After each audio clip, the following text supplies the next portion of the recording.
Here in Shropshire is a farm that's frozen in time, lost in Victorian rural England.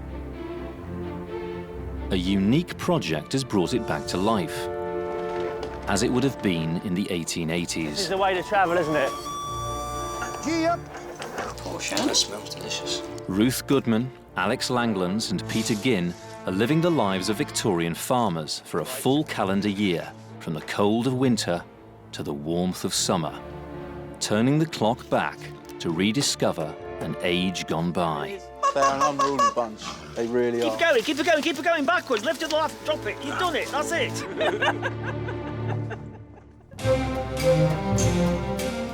They're halfway through the project. This is doing my back, this really is. So far, they've planted wheat, only to see it attacked by wildlife, which they dealt with in true Victorian style. There's one. They've nurtured livestock through the harsh winter.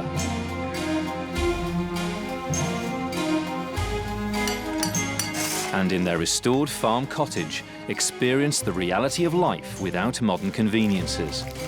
Bathing in a room with no central heating is pretty cold. Now it's spring, and time for the animals to produce their young, the lifeblood of the Victorian farm.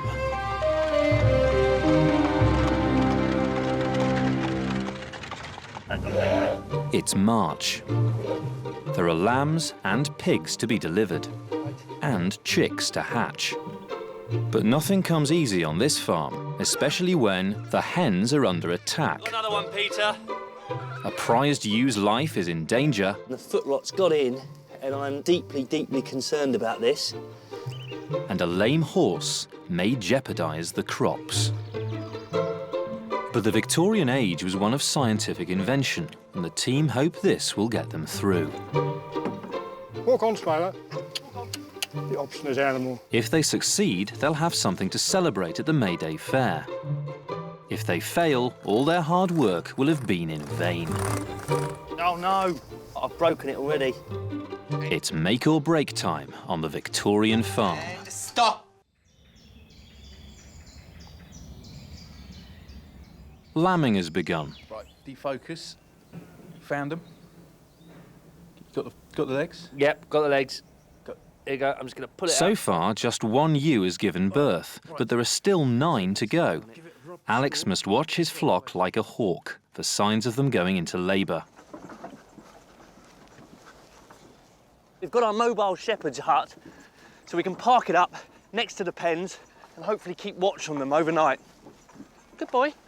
But already, things are not going to plan. We borrowed the shepherd's hut from our good friends over at the home farm. And just as I was bringing it out of the yard, the cartwright said to me, I was wondering whether that front would hold, but it seems to be okay. But I think I'm going to have to go back to him now, tail between my legs, in case I'm not going to be the most popular man. Peter, do you think we should leave the cart there? What do you think? Yeah, middle of the field. Makes sense.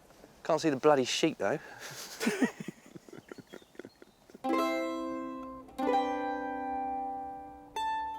Spring cleaning was a Victorian obsession, and scrubbing the cottage from top to bottom is a job that will take Ruth days.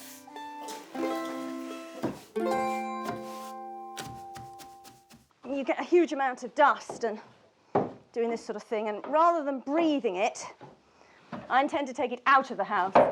And for that purpose, I save my tea leaves. I'll keep them in a pot.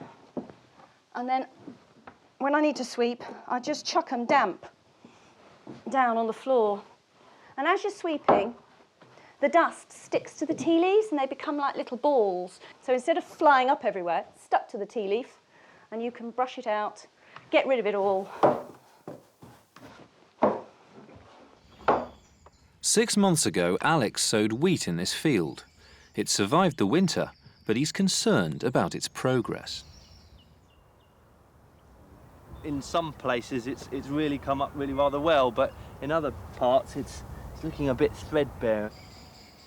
Failure of this crop would be devastating, a year's work lost. For the Victorian farmer, it meant loss of income, and he could have found himself one step closer to the workhouse. In the 1870s, a series of wet summers ruined harvests in Britain and ushered in an agricultural depression. British grain became so scarce and costly, it was cheaper to import it from America. But Alex is determined that this crop won't fail, so he's seeking advice from their Victorian farming Bible. I've had a look at Henry Stevens' Book of the Farm. He talks extensively about a place called Rothamsted, where they set up an experimental station and researched all sorts of different types of fertilisers. And the great thing is, this experimental station is still going today. So I think what I'm going to do is see if I can get some of their experts down to give me a little bit of advice. Rothamsted Experimental Station was set up in 1843 to develop fertilisers, and scientists like Dr. John Jenkin continue this work to the present day. Hello, Alex. Hello, John. Nice to meet you. And you. So, what do you think of the wheat crop? I was a bit concerned about it myself. Some of the other wheat crops around here are doing really rather well, but mine seems a bit feeble. I think it doesn't look too bad, actually, for the time of the year. What can you tell me about it? Well, it's gone in after something in the region of, I think, 60 years of grass. I think for this time of the year, that's not looking too bad. And after a very long period of grass, there would be plenty of nitrogen in the soil. Right. So it won't need very much at all. For centuries, farmers used simple fertilisers like manure, blood and bone without much understanding of how they worked.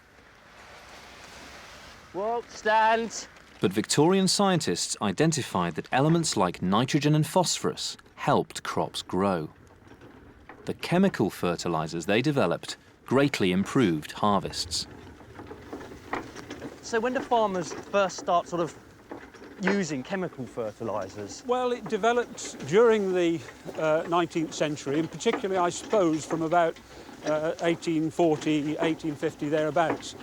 So we had nitrate of soda, a form of nitrogen, Yep. guano, which is bird droppings, Yep.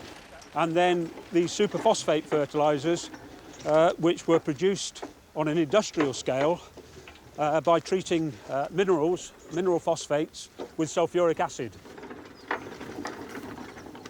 So what was the impact, the true impact of all this scientific research on British agriculture? It was pretty big. Everything was developing during Victorian times. Right. Science developed so that we understood better what crops needed and the differences between different crops. So root crops, for example, respond particularly well to superphosphates, whereas cereal crops are more dependent on nitrogen. Well, I think in true Victorian scientific research fashion, what I'll look to do here is to do half of the field with our fertiliser and then leave the other half. I think that would be an excellent plan.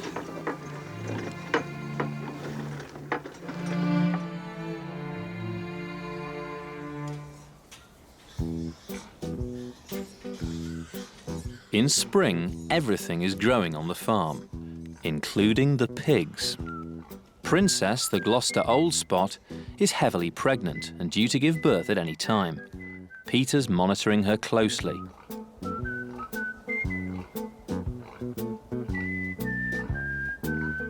She's been up and down here for about an hour now, collecting up bits of twig, a lot of hay, a lot of straw, and then just dumping it in there.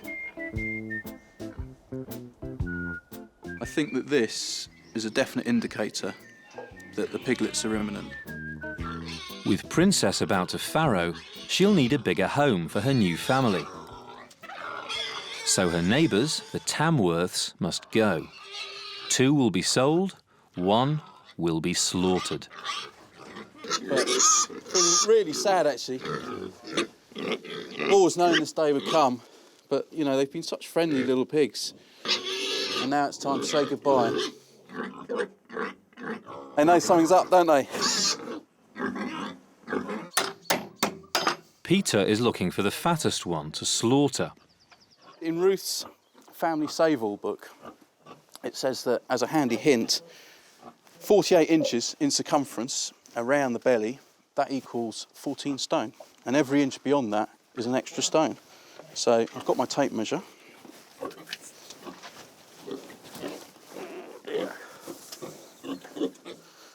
She is... So that's 46. So just under 14 stone.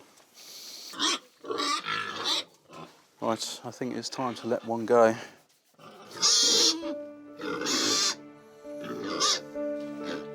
Come on, out you go. Out. Come on.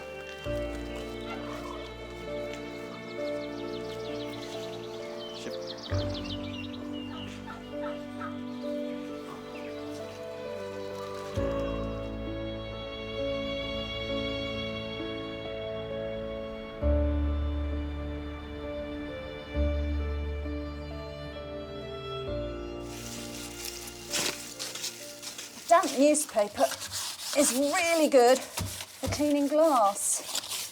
Vinegar's not bad either. But newspaper to finish gives the most smear-free glass I think I've ever managed to achieve. Although the Victorians could buy ready-made cleaning products, they were expensive. So it was often easier to make your own.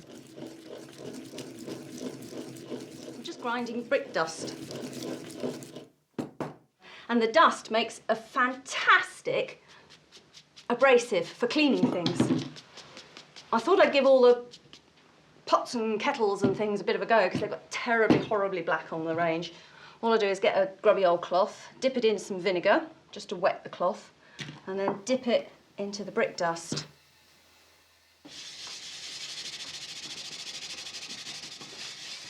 It just scrubs and polishes it all off. Just like a modern metal cleaner, it's an abrasive with a little bit of acid. That's all most of them are when you buy them. There we are. Let's wash them off. Look at that. There are, lovely bright kettle. Looks a sight better than that.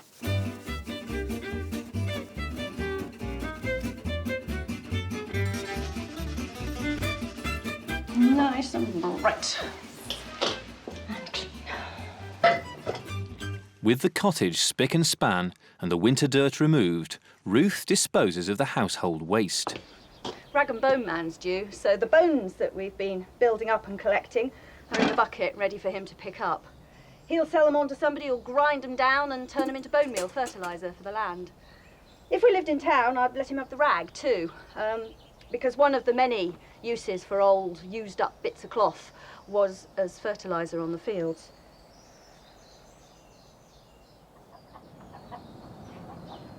Selling poultry was a good way to supplement the Victorian farm's economy, so Ruth plans to breed chicks.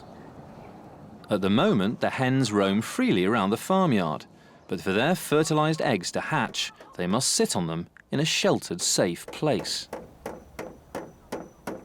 I managed to acquire an old Victorian-style chicken hut. It's a mobile chicken hut, but it needs a new roof. And the idea here is, I think we've got about 18 chickens. What I want to do is get some of them settled in here, lots of eggs, lots of chicks, and hopefully we'll have a small poultry concern here. Experience the past like never before with History Hit's award-winning original documentaries and ad-free podcasts with our expert historians like Dan Snow, Susanna Lipscomb, Lucy Worsley, Mary Beard, Tristan Hughes and myself, Matt Lewis. Sign up for an exclusive discount using the link in the description and embark on your historical journey from the wonders of ancient Egypt and the life of Anne Boleyn to the rise of Napoleon Bonaparte and the discovery of Shackleton's endurance. Get history wherever, whenever, exclusively on History Hit. To roof the hut, I'm using this corrugated iron sheeting, which is actually galvanised. And because it's so durable and easy to put up, you actually find it replacing thatch as a traditional roofing technique in many parts of the British Isles. It's another one of these rural country crafts which is very much threatened by mass production in the late Victorian period. The hut's all set to go, ready for the 18 chickens to roost inside. But there's a huge blow to their poultry enterprise. While roaming free in the farmyard, they've been attacked by a dog. We've got 5 here that are either dead or dying, and 4 missing. Got another one, Peter. We've had a duck in A&E, and today we've had 4. We've come back to the farm, 4, and just seen the dog running off. That one's still alive, is it? He's still alive, and he's making a bit of noise as well. It's the same thing. Look, the puncture wound to the back. Oh dear, no. I think at the end of the day, I suppose a Victorian farmer, same as a modern farmer today, if there was an errant dog on the land, shoot the dog. Especially if you've got sheep that are about to lamb in that field. You can't have something chasing them. Now the chicken hut is finished, it should be a safe house for the remaining birds. If I want the eggs to hatch rather than have them for eating, then the chicken has to sit on them and keep them warm for an incubation period. If those eggs get cold, they'll die. So we have to make somewhere where she wants to sit, where she's going to be comfortable, where she's going to keep her eggs in top condition until they hatch, and then we'll get chicks.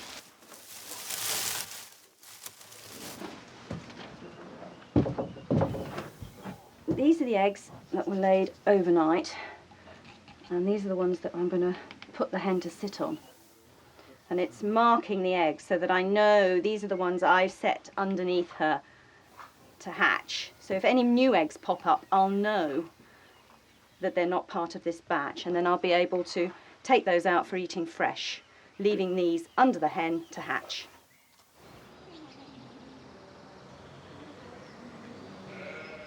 There you go.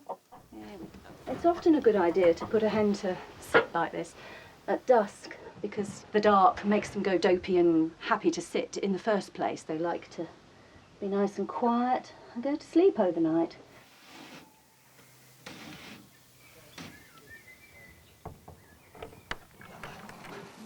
Go for it, one movement. So far, 5 of the 10 ewes have lambed, and the new arrivals are doing well. But it's not over yet. All the way up. Right. She's trying to stand up as well. That's all good. That's a great sign, to be honest. Great sign. Right. Peter and Alex are still watching their flock from the shepherd's hut. I have got a boy's own paper chess puzzle from 1897. Oh, excellent. I should imagine we're going to get very good at this game with all the waiting that we're going to be doing over the next month. Yeah. I mean, that's all it is, isn't it? It's being here with our sheep in our field. Waiting and watching. Right, this is white. As well as watching the sheep, Peter's also keeping an eye on Princess the pig. At 2 a.m, she goes into labour.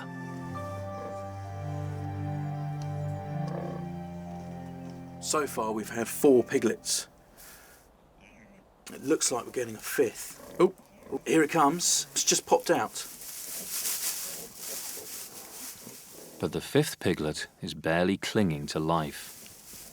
This one, it really is absolutely tiny compared to these other ones here.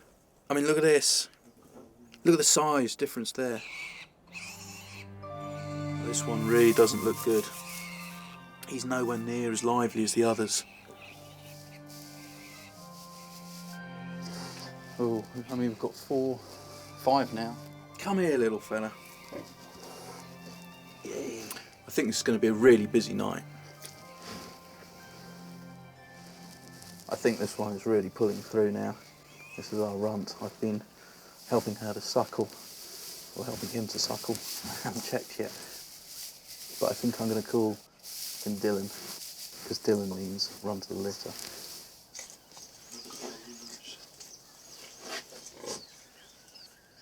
By dawn, it's all over. Princess has successfully given birth to 9 piglets, and these guys are all in line for a nipple because once they've got it, that's it. They don't swap around. Whereas this one is really going to need help feeding.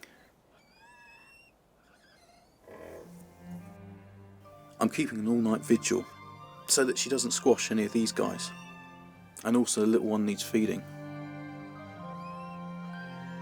Princess giving birth has been what this farm has been all about in these spring months. It has been absolutely amazing.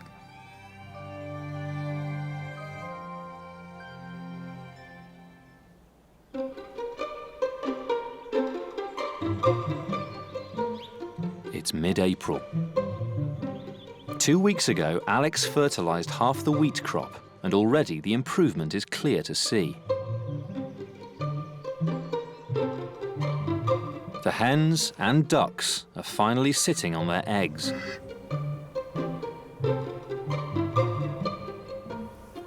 And the ewes have all lambed. Little friends, look at those. Sadly, Dylan the runt didn't make it, but the other 8 piglets are thriving. These little Gloucester Old Spot piglets are now 5 days old. They're a little curious and fluffy and cute and cuddly. With a Gloucester Old Spot, you might have a litter of 12. We've only got a litter of 8, but that's not a bad thing because they'll fatten quicker and they'll also get bigger. So, I mean, in the long run, that could actually be quite beneficial for us. You know, the faster they fatten, the bigger price you're going to get for them, and quicker. Throughout the 19th century, breeds such as the Gloucester Old Spot pig, like Princess here, were improved, and it gives them a much better quality meat, makes them far more docile, and essentially you get more for your money.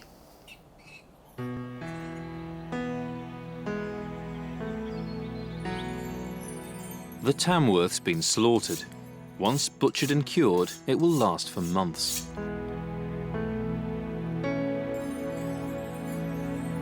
It's said every part of a pig can be eaten except the squeal, and that was certainly true on the Victorian farm, where money was tight. Ruth is using the head to make a popular Victorian dish for the upcoming Mayday celebration. So I'm going to take the brains out first. There we go.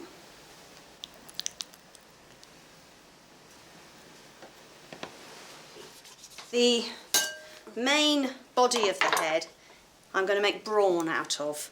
It's lots of little tiny fragments of meat that have been boiled up and then set in jelly. It's also our traditional Christmas dish. By the Victorian period it had already gone, but in the early Middle Ages right through to the early Tudor period, brawn formed the dish for Christmas Day. So I'm just going to drop that into the pot and boil it as it is. And when it's cooked, all the little pieces of meat will be very easy to take away from the bone. Now I do want to actually include the brains in the brawn, but they're cooked much more delicately, so I'm going to cook them separately, just poach them very lightly in a little water. And just drop them in. That should be fine.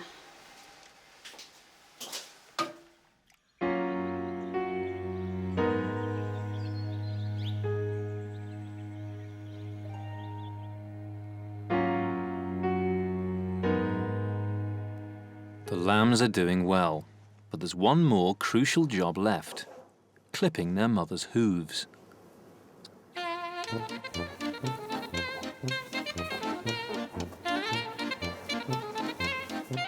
Okay, we'll try and make this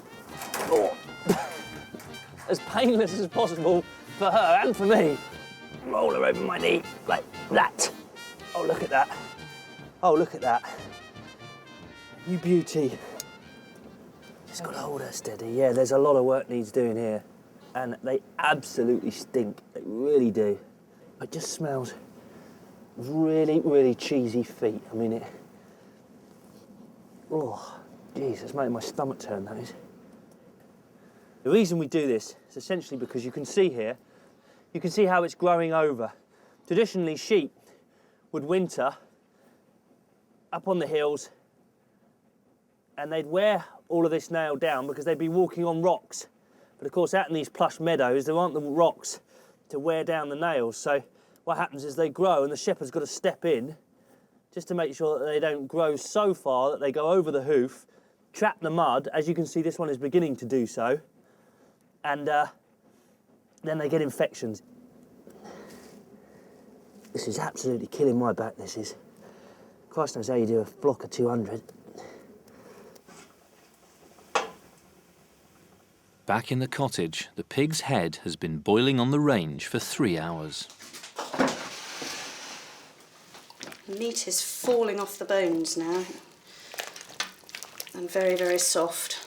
So I'm just picking through and finding all those bits that are good and tasty. This would have been quite a cheap dish to do. Even if you had to buy a bit of pig, you know, the head is not the most expensive cut by a long way. If you're living in a mostly outdoor world, you're busily farming, doing heavy manual labour, you have no heating, then you find that your body quickly begins to crave animal fats and things that you might actually turn your nose up at in a modern living, thinking, ugh, lard, yuck, dripping, ugh. Once you're living a Victorian life, it suddenly becomes delicious. That's the eyeball. Many people really enjoy the eyeballs, find them a delicacy, so seeing as that one's come out nice and whole, I might put it in the centre of the brawn. Let's see how the boys take to it. These sorts of bits normally get sort of turned into sausages or some sort of burgeriness or sausage rolls, that sort of thing. And I have to be honest, anybody who thinks they've never eaten eyeballs is just plain kidding themselves. I'm also going to lay the brains whole. Now, the gelatine is simply the water that we've boiled the pig's head and the feet and the tail in. All I've got to do is strain it through a cloth, leaving jelly behind.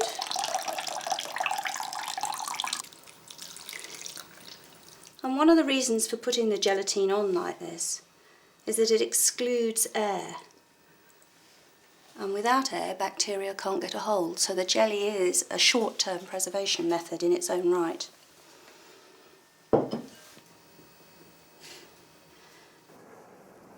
No, come here.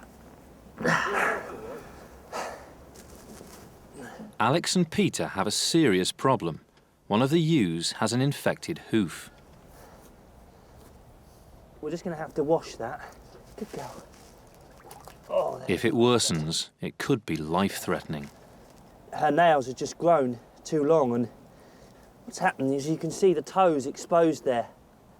The actual toe and the footrot's got in and rotted this away, and I'm deeply, deeply concerned about this. Now I'm touching that toe there. Is that she's feeling it, isn't she? She is feeling it. Right. Yeah, she's feeling that. I'm really worried now for a lot of the other sheep. I'm wondering whether our overwinter pasture's just been too damp, too muddy.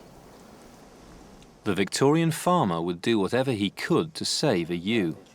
If she dies, her lambs will almost certainly die too. And of course, she has the potential to produce young for years to come.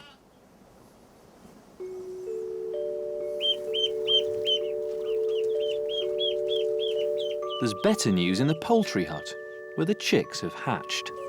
We've got a nice little clutch of both chickens and ducks. I've brought the ducks in because I thought they'd be safer and away from marauding foxes. The hens brood them. Now that they're past a little bit, the hens look after them.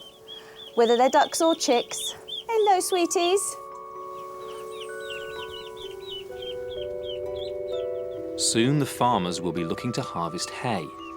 To ensure a good crop, Ruth is fertilising the grass. The muck that I'm taking out of here, it's really good manure. If guano was the natural wonder manure of the age, then this is something that was domestic, was very, very similar. Guano's just bird droppings that haven't had the nitrogen leached out of them by rain. Oh.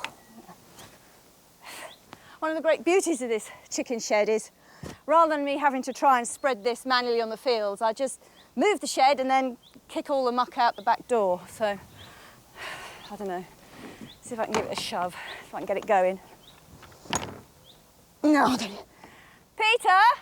Yeah? You can give me a hand just shifting the chicken shed, could you? Right, say when.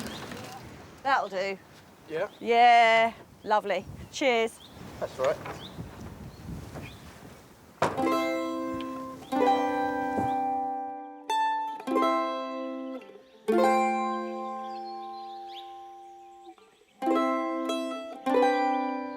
The farm will soon need more pasture, grassland where their sheep and lambs can graze.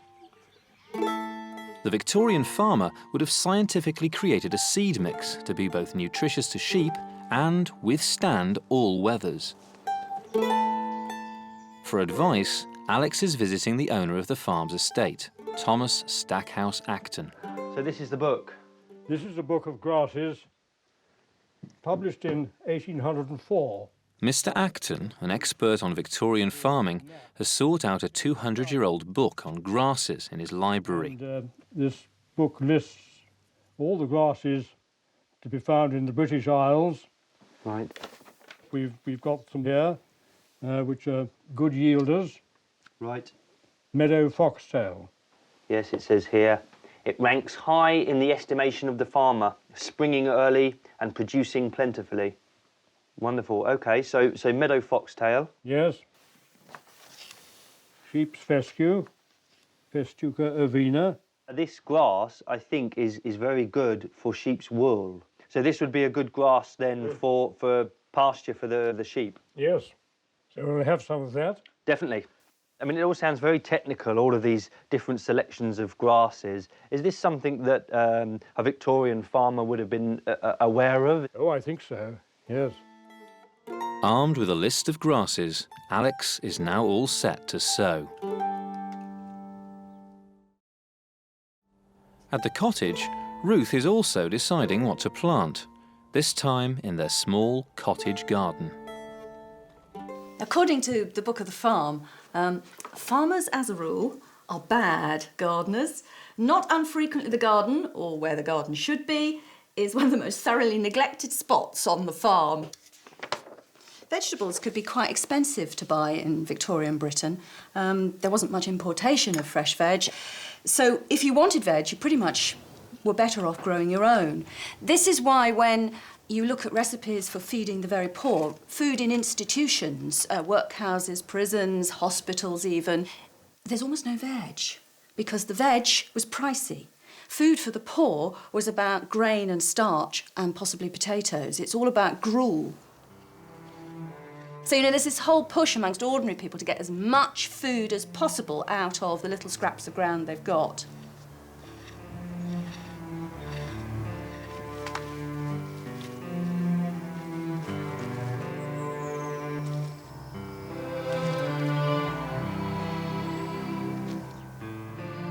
Got the beetroot seeds in. I like beetroot. You can plant them really close together when you're doing bed system like this. You don't have to give the space that you would in others, which is really good for a cottage garden. Grab as much food as possible in the tiniest possible space. Clumper.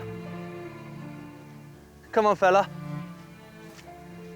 To sow the grass seeds, the farm's shire horse, Clumper, is essential.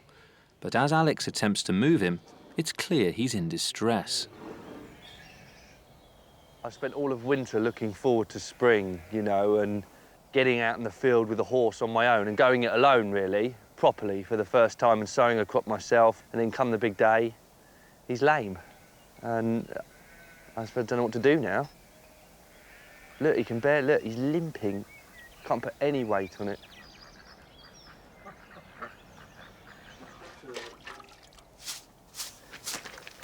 I'm just giving his feet a clean. Just so I've got to have a good inspection of them and see if there's anything in the hoof itself.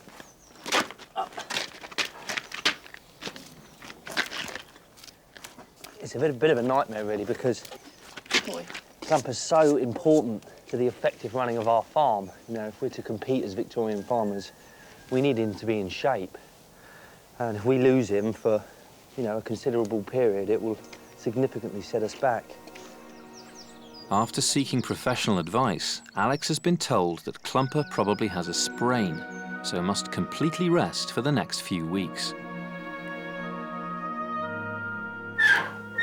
Ruth spring-cleaned the cottage only last week, but already everything is grimy with coal smuts. Every day, and I mean every day, it's like this. On every single surface. To the Victorians, coal had become cheap and plentiful, Coal also burns longer and hotter than wood, making it an ideal fuel for a range. But whereas wood burns cleanly, coal is a dirty fuel. All your clothes become black, all your tablecloths become black, all your napkins, all your towels, all your sheets, and it means you have the most enormous amount of laundry. But on the Victorian farm, almost everything is recycled, even the troublesome soot. Soot from chimneys is really, really useful on the garden. It's a fantastic fertiliser.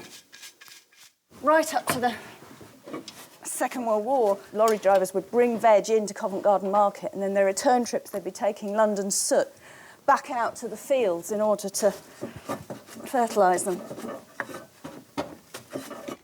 It's fantastic for roses. Stops them getting black spot. Tea leaves are good for roses too. So a little bit around the base, and actually just let it shake over the plant itself.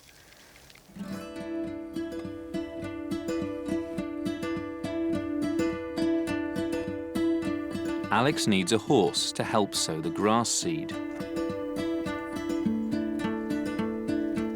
But with Clumper still out of action, he's asked the estate owner if he could borrow his horse, Smiler. I went to Mr. Acton and said, look, I've got this problem, and we thought we'd get Smiler out of retirement and put him back between the shaft. Walk on.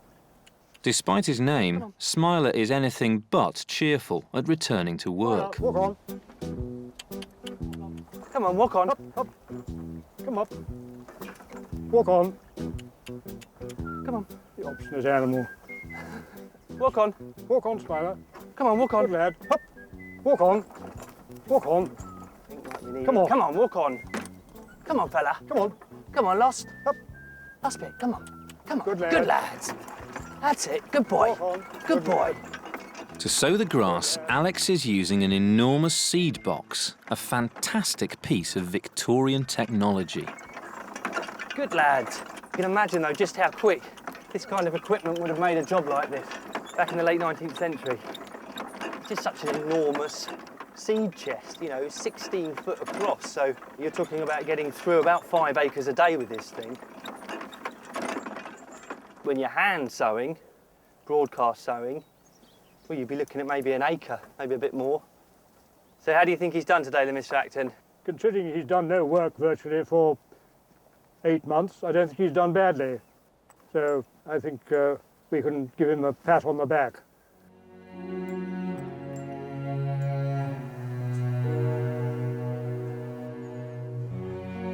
Back in the cottage, Ruth plans to make a new dress for the Mayday celebration. She's invited an expert in Victorian clothing, Luca Costiliogo, to the farm. I'm very well. How are you? Quite well, a bit busy at the moment. Are you? I'm so glad you could come. I really, really, really need your help. So this is the fabric I've got. I don't know what you think of that. It's a nice print, a bit loose weave It is a bit compared loose to weave. what a farmer's wife would have got. Yeah. Then, but Well, it's so hard, isn't it, to get that quality of fabric now. yeah, it is. I've got a series of women's magazines, and this one, for example, has got what to wear, chit-chat on dress, and it's got various pictures of the fashion for March. I mean, this is a bit posh for me, isn't it? Yes, indeed. But I reckon that a farmer's wife really would be looking at this stuff, even if she can't afford to do it, she'd be looking at it. So in this page you actually get the bodice, the sleeve, and an apron that goes on top of the skirt. And on the other page we have got the skirt. The skirt. Patterns were commonly featured in magazines in an age when it was expected that every housewife could sew. First thing, I'm going to measure your bust. So 34.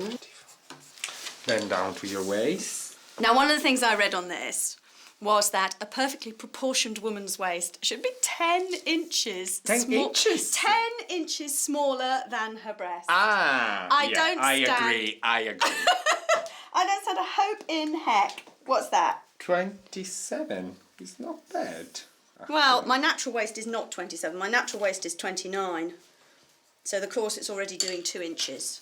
Yeah, but I think that if the corset was cut a bit more shapely, then you could without feeling too compressed.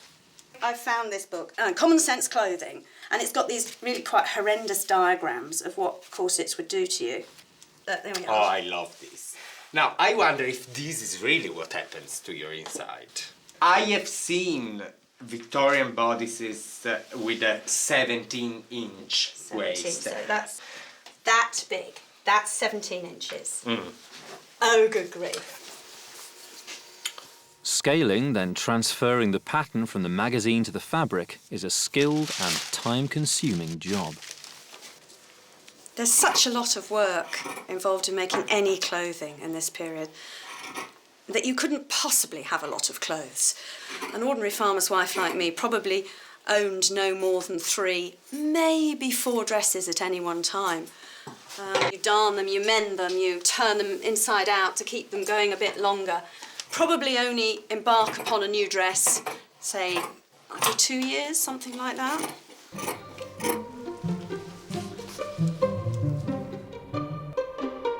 As May beckons, winter is well and truly over. The longer, sunnier days are helping the wheat, grass and vegetables grow. By June, the farmers will have the luxury of beetroot and beans to eat. There's good news for the livestock too. The pigs, chicks, ducklings and lambs are maturing.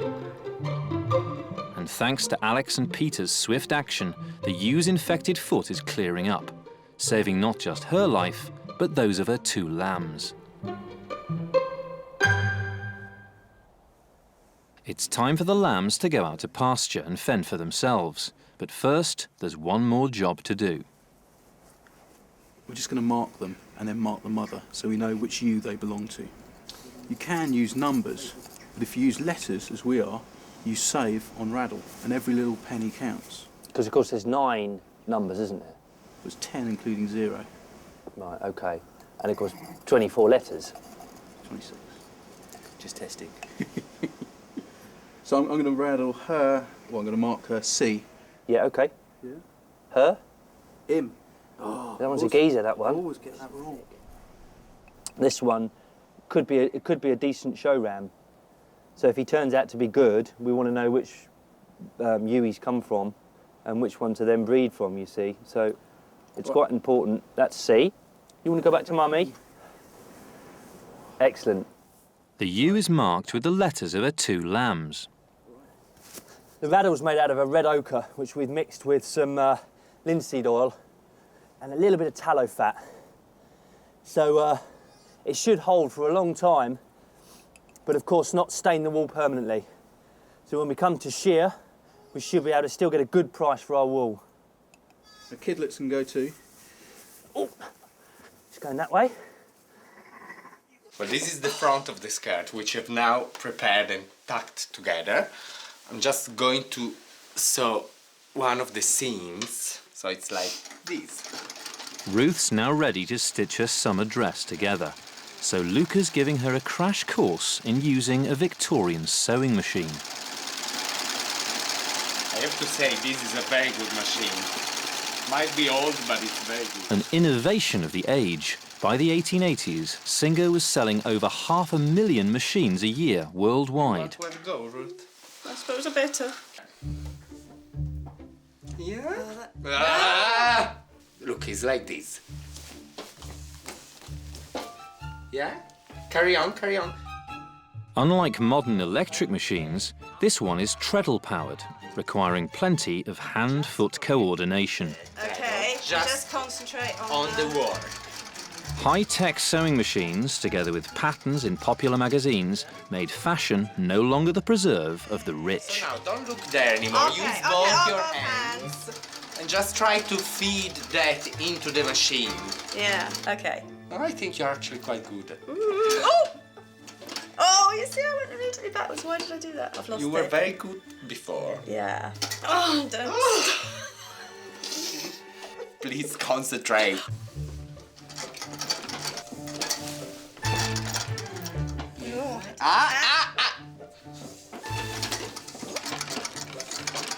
And stop. You haven't really followed the line on the pencil at all. Feel the machine. The machine is just an extension to your body. Yeah? Gives me a heart pain every time you go in the wrong direction. I feel sorry for the machine. When are you going? I'm going at 5 o'clock. Oh, God.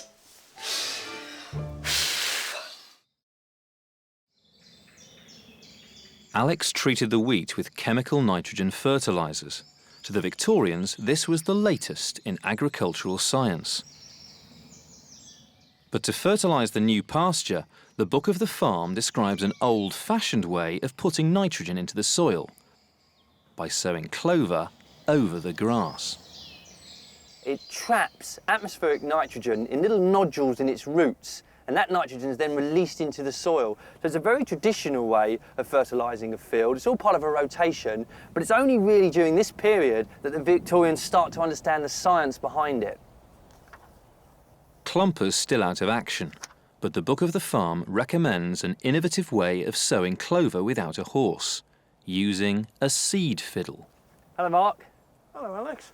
Thanks ever so much for coming along today. No problem. Local farmer Mark Morris used one as a boy and has come to show Alex how it works. How it works is you fill the bag up with grass seed or clover seed or whatever you're going to sow. There's a setting on the side which alters the gap of a hole for the stuff to drop, or the speed of the grass seed or clover seed to drop onto the disc, which as you walk spins and it just throws it out onto the ground. So it's a mechanised way of doing what they've done for years and years before. That's right. Just broadcasting, you know, so any old Tom, Dick and Harry can do it, basically.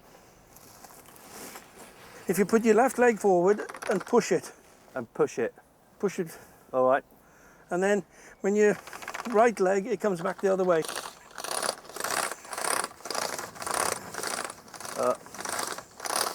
Right. Oh, yes. These seed fiddles are actually an American invention and introduced to this country in the 1880s. Like so many things in the late 19th century, the Americans were sort of innovators, really, introducing sort of scientific practices to agriculture.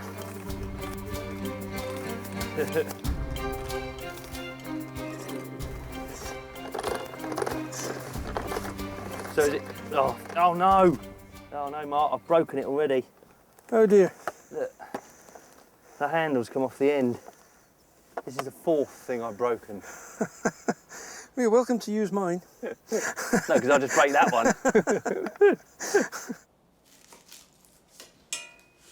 It's the 1st of May, and this evening the farmers will celebrate the new life on the farm. I'm making a fitchit pie. This is a traditional Shropshire recipe with bacon, potatoes and onion. This is our bacon from the Tamworth. I've had it hanging in the larder. I'm going to splash of cider to go in and a little bit of stock. Ruth encases the filling with pastry using a Victorian recipe made from boiling water, suet and flour. All the fat and the water. Hot watercress pastry is particularly important for this sort of pie because it's very tough and doesn't melt when you put it into the oven. Traditionally, all pies had to stand up in the oven on their own without a tin. And it's only in the mid-19th century that technology changes and it becomes possible to make cheap tins in pretty much any shape you want. Cheap enough for the likes of us to afford.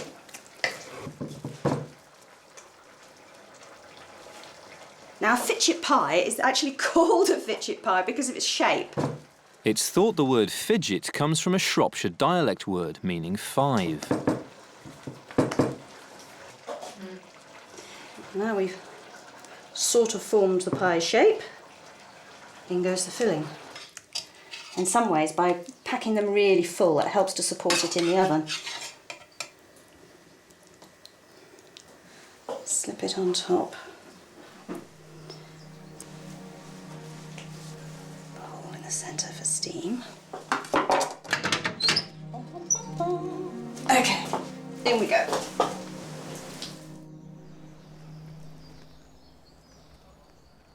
Last of the sheep to be moved. Yeah. 1 lamb each, yeah? Yes, let's do that. Let's. The lambs are now fending for themselves, so it's time to move them out to pasture. In theory, when the lambs are taken, their mothers should follow.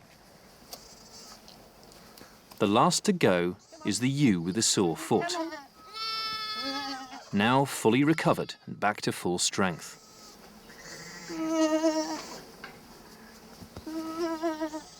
It'll be a while before Alex's pasture is ready. So Thomas Acton is letting the sheep graze in his field in front of Acton Scott Hall. Well, should we let these guys go? Yeah, let's let them go and run over to Mummy. It's paradise field for you guys. Oh dear.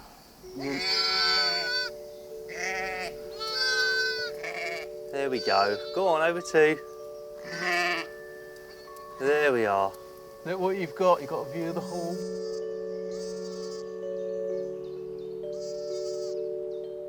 Look at that for a success story.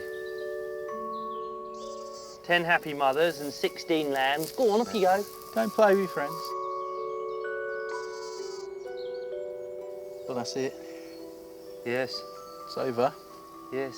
I felt actually a sort of tinge of sadness when we took that last sheep out, empty lambing pen, empty field. And it seems a shame. I mean, short of shearing them towards the end of the year. That's it. That's it. Yeah. But I question myself as to whether I could eat one of those little lambs. I think I could. Yeah. After it's reached maturity, but Yeah. as it's being born, it's all about bringing life into the world. You're not seeing the pound signs. No, you're seeing a helpless. Or the nice lamb Little shank animal. with mint sauce. But I think really for our first time round, I think we could hold our heads high at a kind of Victorian livestock fair and say, look, 9 ram lambs, all in good shape. Yeah. Make ourselves a few bob. Plus 7 ewes to breed off of. Yeah. So our flock has increased. Yep. And we can start to look forward to this Mayday festival. Yes. Excellent. Why didn't that... Ruth got to grips with the sewing machine, in the end, and finished her new summer dress.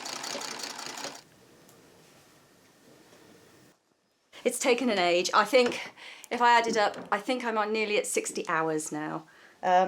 It's all very well if you can sit down, you've got nothing else to do for a couple of weeks and just work on something, but amongst everything, it's been hard. So this is my first time I've had this on properly. So that should be the straight panel at the front and then pleated at the side and gathered at the back to help give the shape. This feels quite nice actually. Quite high at the back. This is all my leftover fabric. Some of the pieces are big enough to do something useful with, but these little bits, the little scraps, I can sell these to the rag and bone man. All these bits of fabric be sorted and then shredded down into fibre, respun and made into new clothes. Shoddy, that's the name of the fabric. The modern word shoddy, meaning something of poor quality, comes from this fabric. It didn't wear very well, didn't last, but nonetheless, it's cheap, and it means people can have clothes who perhaps couldn't have had them otherwise. Oh, I'm really pleased with it, actually. Hey, Mayday, here I come.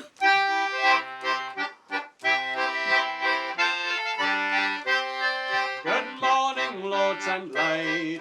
Good morn to you, I say.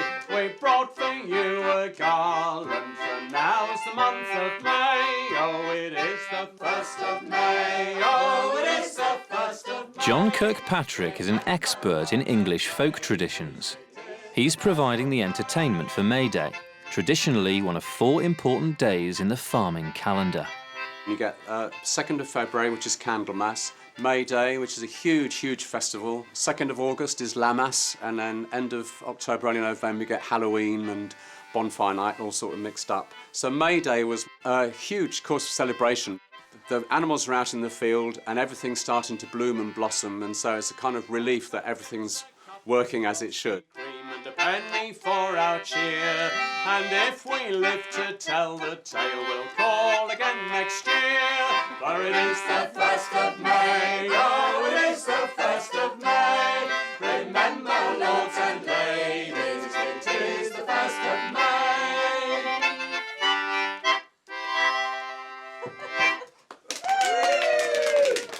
As a gift to his tenants, Mr. Acton has donated some of his famous cider. Here's to May. Here's to Spring. spring. It's no more cold weather. A joyful spring. I think this is absolutely fine. Yeah. I really think this is a very scrumptious drink, and I shall look forward to drinking many tankards of it tonight.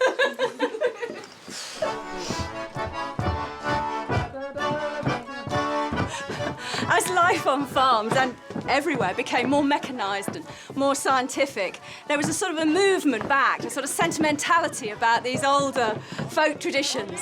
Celebrations like these were usually alcohol-fuelled, raucous affairs, something that the Victorian clergymen were keen to stamp out. Towards the end of the 19th century, Mayday was cleaned up and romanticised, leaving these earlier drunken celebrations behind. I have to say, I find the Acton cider is kind of like the Marmite of the cider world. I either love it or hate it. And I love it. You can tell from your cheeks.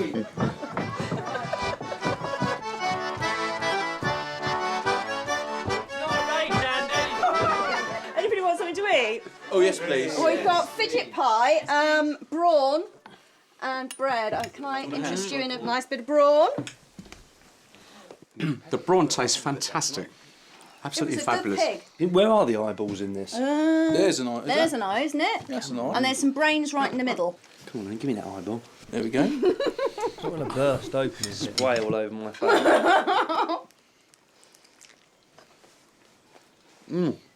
They're all right, aren't they? It's very tasty, actually. It's Just, fine. I spent, you know, quite a long time with those eyeballs looking at me lovingly. In the morning and the evening, every time I came round with the food bucket. said eyeballs in the face. Some Mayday games involve the new life of the farm.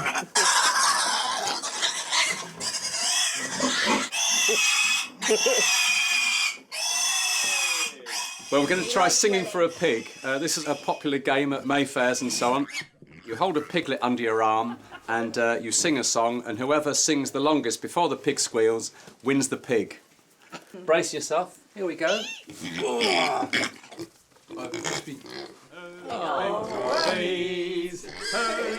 There's little chance of anyone taking this piglet away. In the vicarage garden. Sing quick. She knows your game. She knows your game.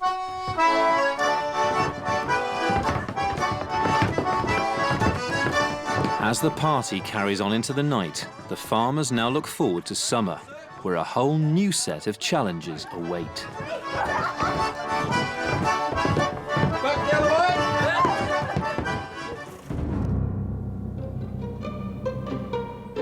Here in Shropshire is a farm that's frozen in time, lost in Victorian rural England. Now a unique project has brought it back to life, as it would have been in the 1880s. Gee up! For a full calendar year, Ruth Goodman, Alex Langlands and Peter Ginn are reliving the life of the Victorian farmer.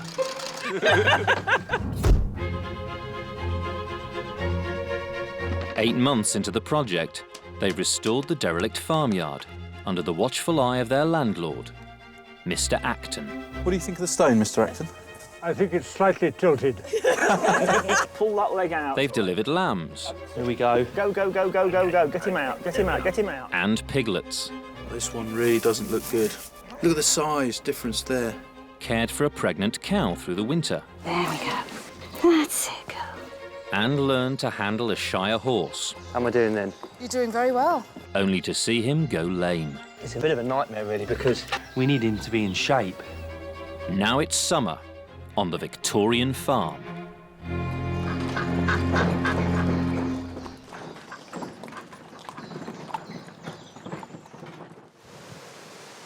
It's May. Summer means time to bring in the hay harvest. If you get it right, you've got a hayloft full of hay for your cows, your sheep and your horses. If you get it wrong, it could spell disaster for the farm. It's hard going in the dairy. This is women's work. Doesn't make it any easier. And with the sheep. He just does eat little holes into the skin. Alex takes up a risky new venture. How long is it going to be before I get stung? Long days mean more time for leisure, as the team explore what Victorian farmers did for fun. This is the most fantastic trade. But as the weather turns, it becomes a race against time to save the hay from ruin.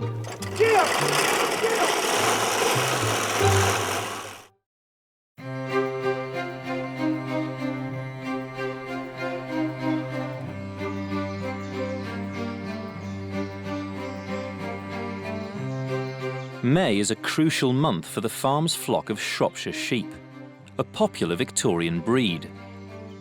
Having given birth to 16 lambs, the 10 sheep must now be shorn. Alex and Peter have asked sheep farmer Richard Spencer and professional shearer Keith Sessions to help out. The first objective here is to get the sheep from the covered area, where they've been sheltering from the rain overnight, and into the yard. Son! Juno! Son! Oui. Son!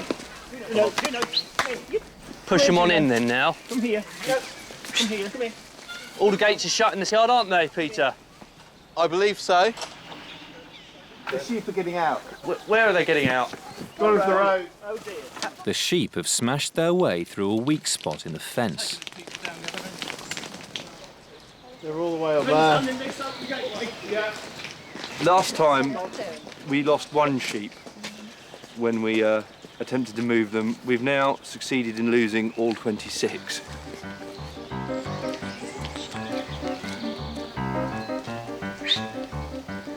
Four of the ewes are quickly found, but convincing them to return to the yard isn't going to be easy.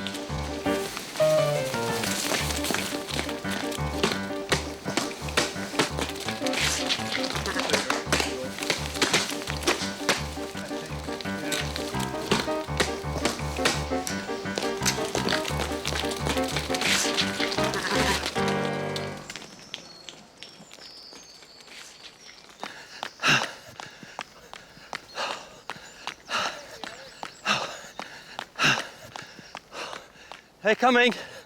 Alex and Richard have managed to track down the rest of the flock. I've just been told to get out of the road because they're pushing them up the lane. It's gone 12 now, and we've not even got the sheep in the farmyard. We're going backwards rather than forwards at the moment. Nothing seems to ever go to plan. Come on, forget-me-not. Over you go.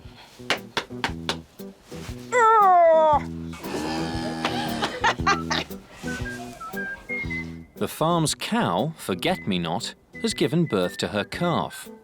Ruth's getting to grips with a daily milking routine. She's a nice, quiet cow. Makes a big difference. Doesn't it, girl?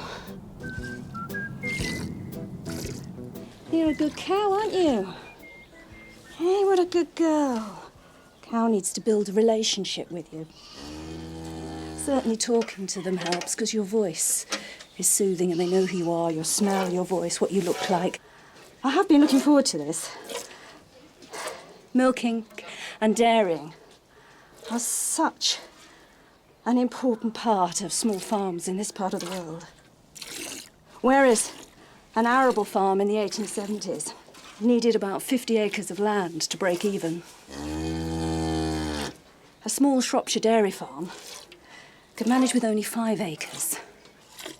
You could pay your rent with the cheese money. So I'm going to watch Forget-Me-Not's milk day by day, and when I see it change from this lovely, lovely, rich, thick milk into something thinner, then that'll be the time to go into massive cheese production.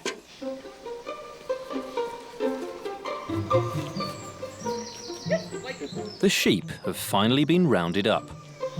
They're just coming around the corner now. Thank you very much. Ah, there you are. If there's anything good to come out of that, Alex, the sheep will be hot and sweaty as well as me. Right. And it means that the wool will have risen, as we call it. It means basically that the oils and greases that are naturally there in the fleece, they'll be hot, and it'll make shearing that much easier. The fleece will tend to peel off rather than have to be, you know, peeled off with a lot of effort. Right, so it'll come off easily. So letting them break out of the stackyard and run a couple of miles was actually good for them. Wasn't good for me, but it was good for the sheep, yeah. In the farmyard, it's time to get to work. In the early 19th century, sheep were sheared with clippers. But by the 1870s, shearing machines were being developed. Right, you ready to start?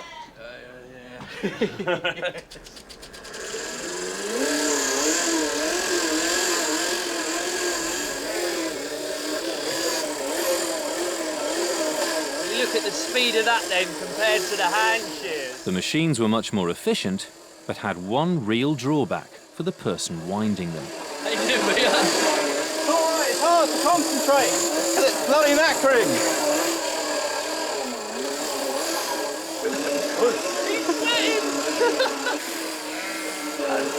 There we are, she's done. And he's done. One down, 9 to go. As Keith's son takes over the winding, Peter brings out a time-saving device invented by the team's landlord, Mr. Acton. Aha! What a wind-up. Mr. Acton got tired of having people hand cranking with his old machines, so he rigged up the mechanism onto this 1950s rally treader. I like the footwork, Alex. This time, it's Alex's turn to shear. Give me some power then, Peter.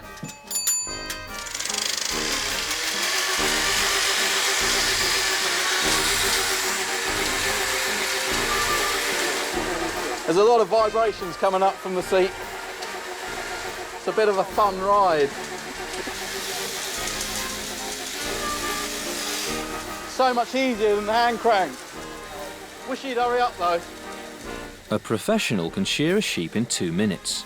Alex has been working at this one for 20. There is a possibility the sheep may die of old age, but we'll hope not. Woo! That was difficult. That was really difficult. You don't know where body stops and fleece starts. Oh, no wonder you The shearing has revealed a serious problem. Bending over as well, isn't it? Yeah, you can see that there. Yeah. The fleece is infested with maggots. If they're left long enough, they then start to eat little holes into the skin. Christ, yes. And then they get under the skin. And if they get them bad enough, you move the skin and they all come out the holes that are there in the back of the sheep. I mean, a few more days it would be a lot worse. So we've got it just in time. So from now on in, what do we need to do? Because the fleece has gone off the ewes, it should be all right with the ewes. Yeah. As the lambs get older and it gets to the middle of the summer, then they could become more of a We've got to really keep our eyes peeled then. Oh, beautiful. That's what we want. Go forward. To a successful sheep shearing afternoon. Successful sheep shearing afternoon. Tommy.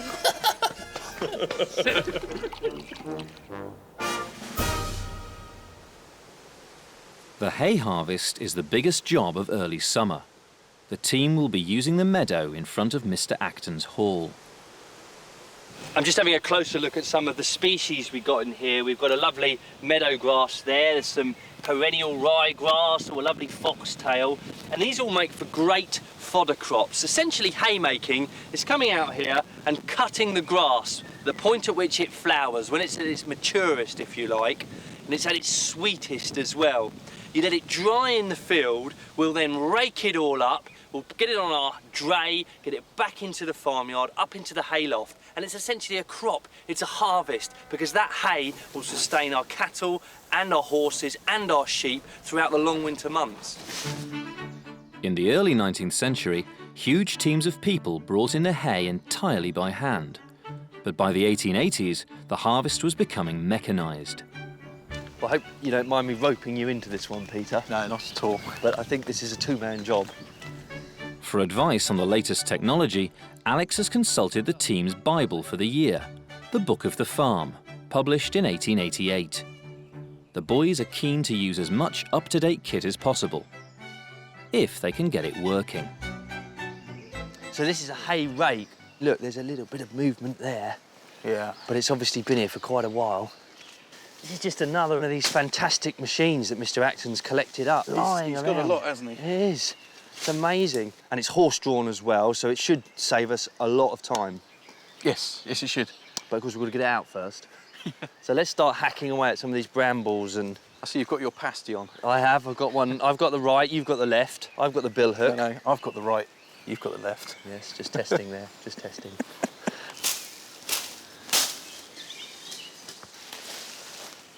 It's always good to have my beast of burden with me. I like to get Peter to do the lifting and the pulling and the... You enjoy it though, don't you, Peter? And see, sitting on there. Is it quite light? Yeah. That's actually one of the lightest vehicles we've got. I should imagine the weight's going to be when you drop it. So you sit up. So if I sit up there, take the pasties. So I sit up here. Mind yourself on that. That looks quite vicious. It does, doesn't it? It's quite pronounced there at the front. It's a bit damp, actually. OK, so you be the horse. Yes. You ready? I'll be the haymaster. Right. Whoa. Right. Beautiful Victorian engineering at its best. So we're going along. I pull this lever, and it can't. Does it push forward? Yeah. Try pushing it all the way forward. Oh, I can't. I can't. It's seized, I think. Try undoing the wing nut. Ah. Right, that's the problem then. Slide that. Yeah.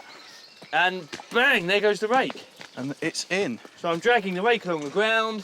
Hay's catching in it. I collect all the hay up. It's getting really heavy. It's got full. I get in line with my windrow and I lift the rake, drop the hay. And we turn around. Drop the rake again. Yeah. Brilliant. Whoa! Stand, boy. Stand, boy. Good boy.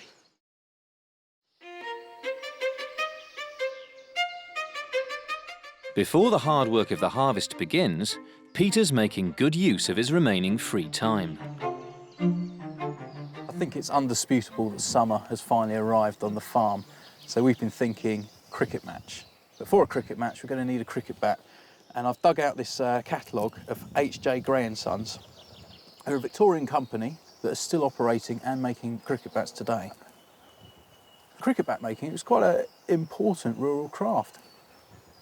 However, I am pretty ignorant of how a cricket bat's made. So I'm going to go to the factory and I'm going to find out. H.J. Gray & Sons is now the famous company Gray Nichols, whose bats are used all over the world.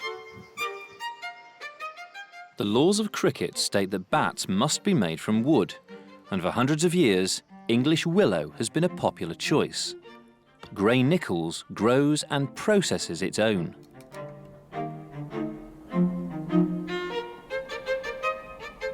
Bat maker Alex Hohenkirk is proud of the company's Victorian roots.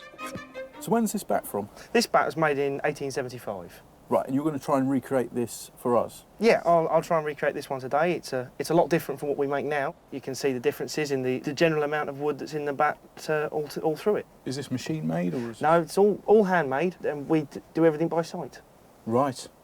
All right, and so I shall try and replicate this bat for you. Cricket bat design was transformed in the 19th century. Before this date, bats were made of one piece of wood, which meant they were easy to break and hard to repair. So bat makers came up with the idea of creating a bat in two parts by splicing together the handle and the blade.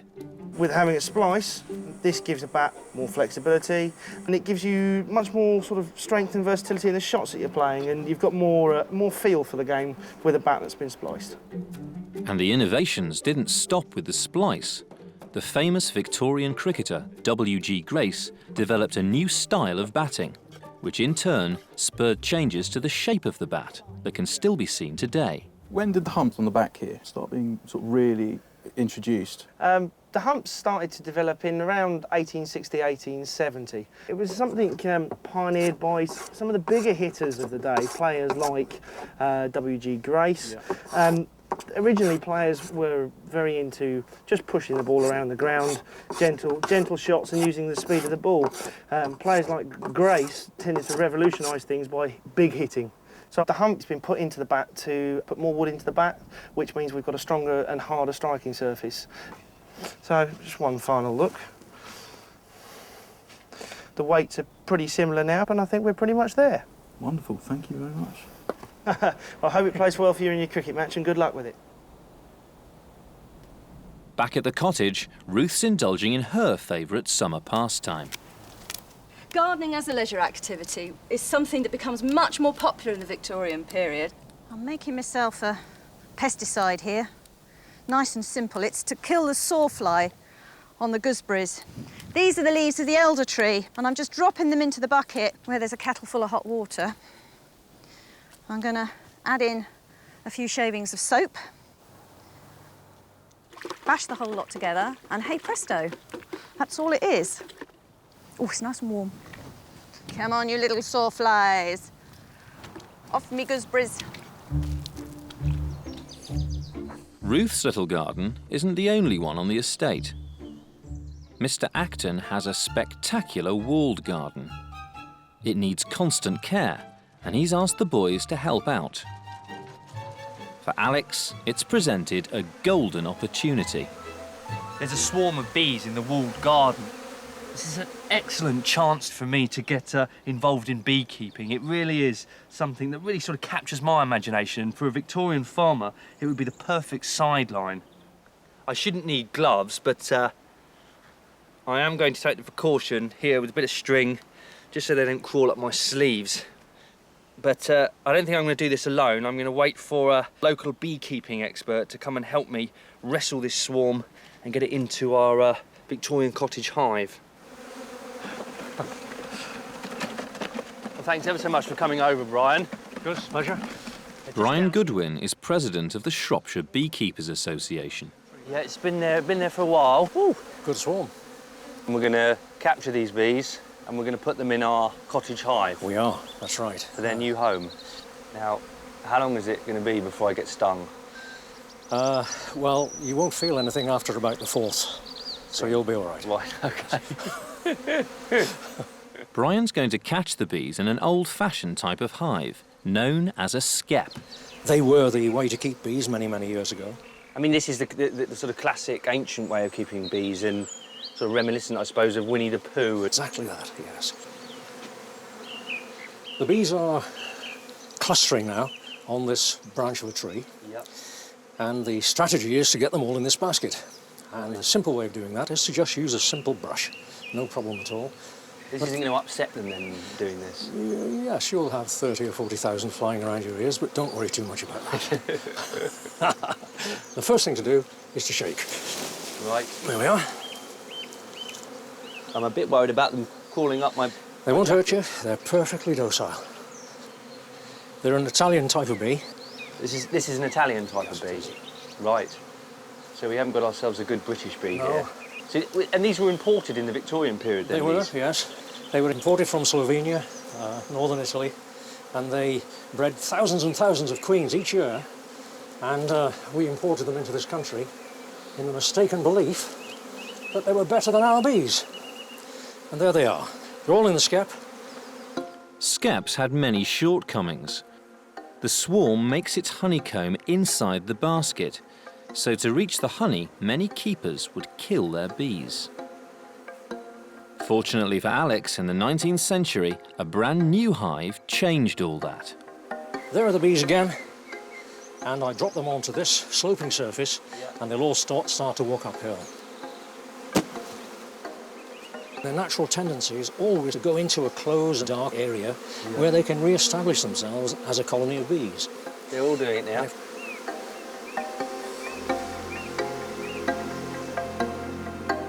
The modern beehive was created in 1851 by an American named Lorenzo Langstroth. He based his design on an amazing observation. Langstroth realised that the bees always constructed their combs with an 8mm gap. 8mm gap. This 8mm gap became known as the bee space, and replicating it was the basis of Langstroth's invention. I could lift this wooden frame which we put into the hive, and you will see that if I move it backwards and forwards, there's just 8mm space. Right. The bees add the beeswax in the centre there. We can take the comb out and we can examine it quite easily. And the bees are quite happy clinging to the comb, carrying on with their work, while the beekeeper can twist the comb about and observe exactly what they're doing. Get a really good inspection going here. That's right. And so for the first time, beekeepers became not just beekeepers, but bee managers. They could influence what was going on in the hive and take certain steps to change the behaviour of the bees and to change what was happening. That was revolutionary, and that revolutionised beekeeping. Right. Wonderful. That's fine.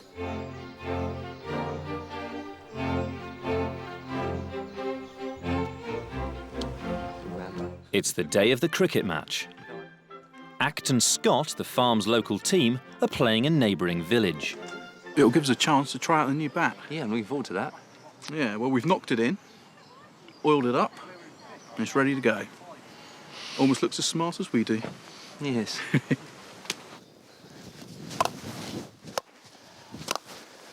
And again! It's a nice bat, Peter. It's working beautifully. I don't claim to be a sports fan. I think I'm just here to eat the sandwiches and have a nice sit down. There's so many people. I was hoping somebody else would bring some food as well, but never mind. It'll probably all disappear in about 10 seconds flat. I won't be here for very long. One ball. Oh, split my trousers. Go on!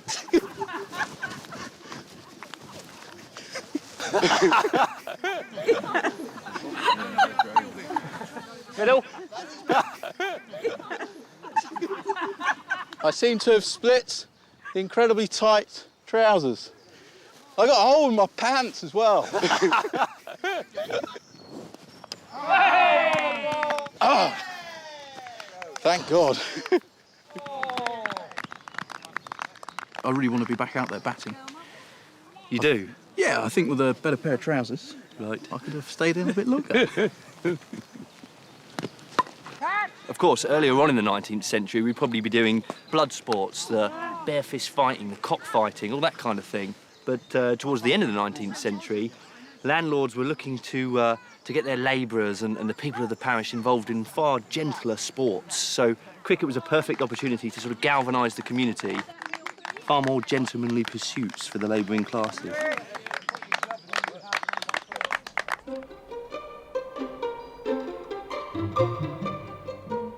As June begins, preparations for the hay harvest are in full swing. This is our mower. How does it work then? Hay comes in here. Yeah. We're missing a blade. Yes, it's not in brilliant shape, is it? The sheep are enjoying their shorter fleeces. Forget-me-not and her calf are doing well. And for a couple of weeks, the bees have been left to their own devices. It's about time that I got into the hive and had a check to see how things are getting on. And look at that. That is absolutely wonderful. They are making inroads. And in fact, looking at it, I think I should be concerned, because the danger here is that what they'll do is they'll fill this up and they'll say, right, we've run out of space. We need to swarm. We need to find somewhere else to go. And that's the last thing I want. To swarm and make a new colony, bees must first create a new queen. So I think the most crucial thing for me to do here is to check that they're not developing any queen cells. Let's have a look. You can see all the larvae in there, and bingo. Now this is just what we don't want. This thing here is a queen cell. I think, to be honest, I've got here just in the nick of time. My job really here is to just pinch this out. That wasn't far off becoming a queen. So what I'm going to do is put another box on with some more frames in, some empty frames in. This is going to go back on. Just a minute, chaps. I've just got to be on the meat and 2 veg.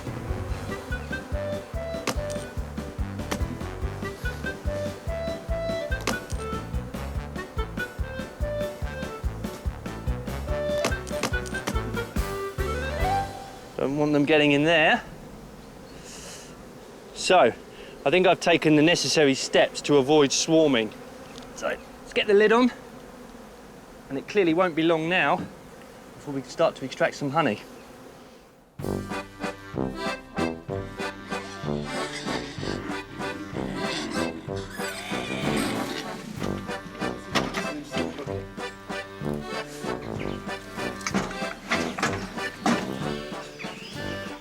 Piglets have got big, and it's high time they were weaned from their mother. At the moment, their pure source of food is princess's milk, so we need to wean them, which is a gradual process.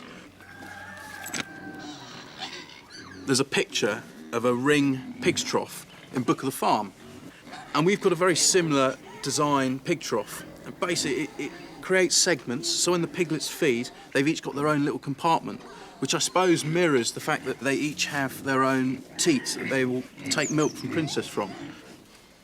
But I'm going to try and let the pigs out without letting Princess out, which is going to be easier said than done.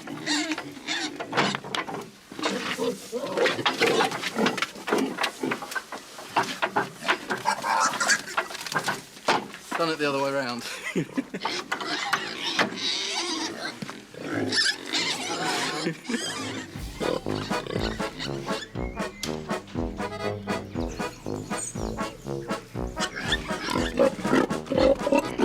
So I'll feed her here.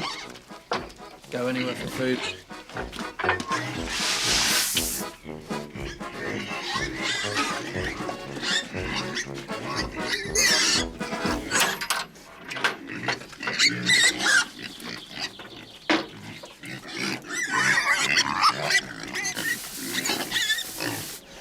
There you go. It appears on the surface of things to be moderately successful.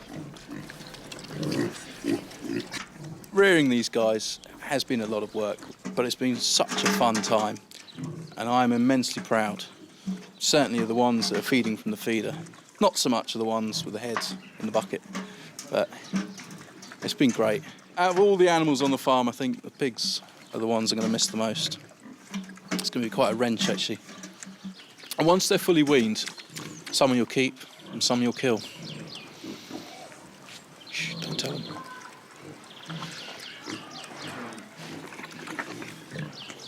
It's harsh. It's harsh. I've got a really messy, stinky job here. I've got the stomach of a young calf, a male calf from our neighbours over there, and I've got to clean it out and make rennet, which is the magic ingredient that turns milk into cheese. Obviously, in a dairy herd, male calves are not terribly useful. So at this time of year, many of the male calves are slaughtered. You eat the veal, of course, which is very tasty, and use the stomachs to make your cheese. A calf's stomach has 4 chambers. Ruth must find the 4th one, where rennet is produced. Rennet is the juices of the stomach. It's the enzymes with which the young mammal, and it happens in any mammal, including ourselves, separate their mother's milk into a solid and a liquid. Cheese making is very dependent upon this rennet. Milk has to be separated into curds and whey. Ruth must rinse out the stomach and cover it with salt to preserve it. The calf has to be very young. It has to be one that has only sucked milk and has not yet been weaned onto grass. Once the calf has been weaned and is eating solid foods, the nature of the enzymes changes in the stomach and no longer does the job with the same efficiency. The stomach will now be left in a bucket of water. The rennet will seep out, ready for use in a few weeks' time.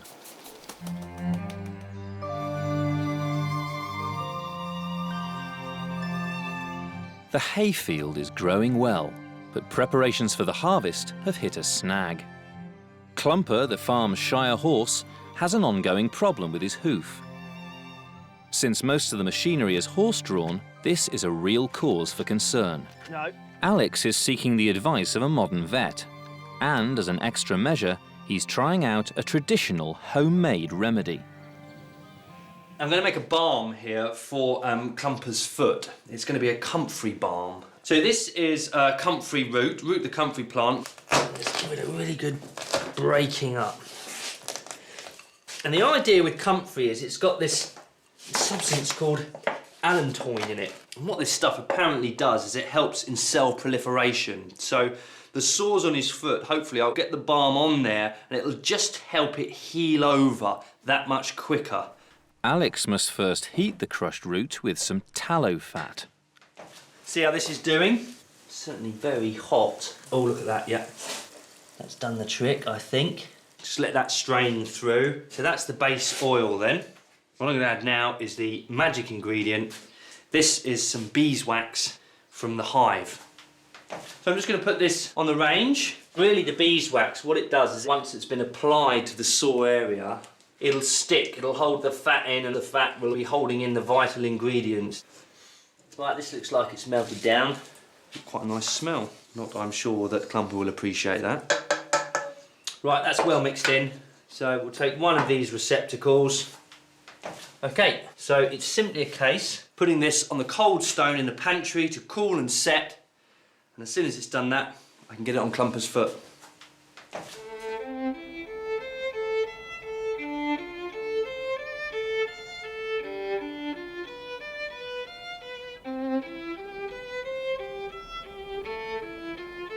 It's Alex's birthday today, so I'm going to make him a cake for tea. Birthdays were not celebrated in a big way in Victorian Britain, but nonetheless there are references to farmers having cakes for their birthday. So I'm making a pound cake. It basically means a pound of every ingredient. Start with butter, and then I've got some sugar, so it'll be a pound of that. And there'll be a pound weight of eggs and a pound of flour in the cake as well. A pound of raisins and currants, and then, just to flavour it, a little pinch of spice.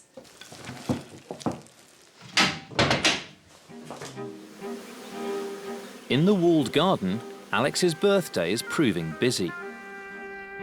Mr. Acton has asked the boys to make a protective shelter for his raspberry patch. They've built the wooden frame, but now they've got to cover it with netting.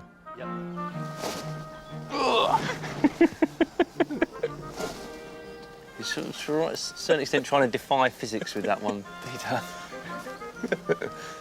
Right, when you've finished goofing around up there, Peter, we can get on with some work.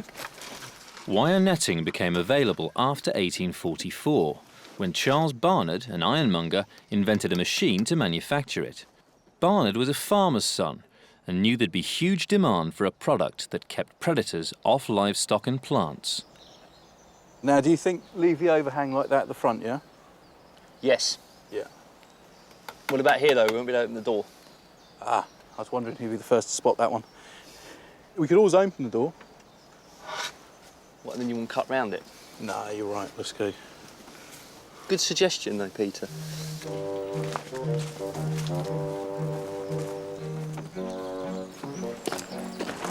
Hiya! How you getting on? Oh, not too bad. How Very are you, well, all right? thank you. Yeah? Oh dear, this is taking a while, isn't it? Yeah, not an easy job. Time to stop. Seeing it was your birthday, I'll bake you a cake. Oh, lovely. Who's a lucky boy? You're looking good for 45.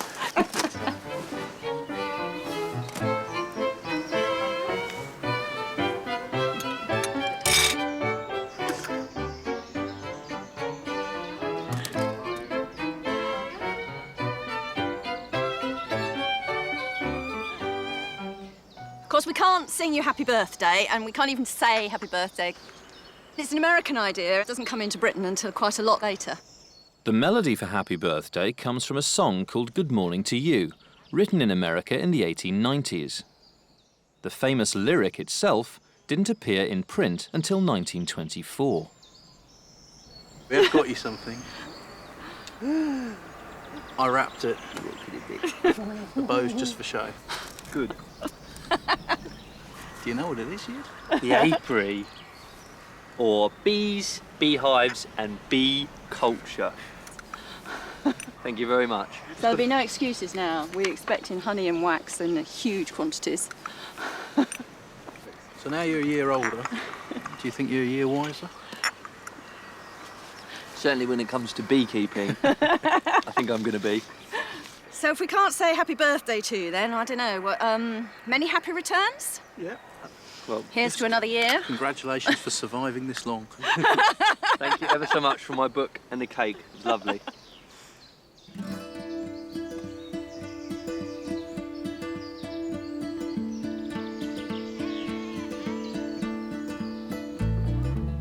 It's mid-June. Princess's piglets are now fully weaned. Hello, my sweeties. Forget-me-not is still yielding plenty of milk. Come on, you greedy. Come on. Oh, come on. So, And everyone's hoping the balm will make a difference to Clumper's hoof. stand. Come on, stand still, boy. All eyes are now turning to the hayfield and the weather. For several days, the crop has been hammered by rain. At the first break in the clouds, the boys have a chance to inspect it. You feel right down in here. It's damp. It's damp. The earth is damp. The hay can't be harvested in wet conditions, but the boys mustn't delay for long. With every passing day, the crop's nutritional value is going down. So unless the weather improves and the harvest can start, the crop will have little use as animal feed. This is awful. Truly awful. It really is. Let's just hope we get a nice dry spell within the next couple of weeks. Right. Do you want to start getting some milk in? Yeah, sure. In the dairy, Ruth's also got a big task ahead of her. She's asked her daughter Catherine to come and help out. We're about to make our first cheese of the year, and this is our vat, which is just a great big box that we're filling up with all the milk. We've got to raise it right up to, was it 85 degrees? 85 degrees. 85 degrees, which is Fahrenheit, that is. Fahrenheit. Yeah. This is our method of warming the milk. This is the sort of old and traditional method of bringing the milk up to a temperature so that when we add the rennet, the magic will happen.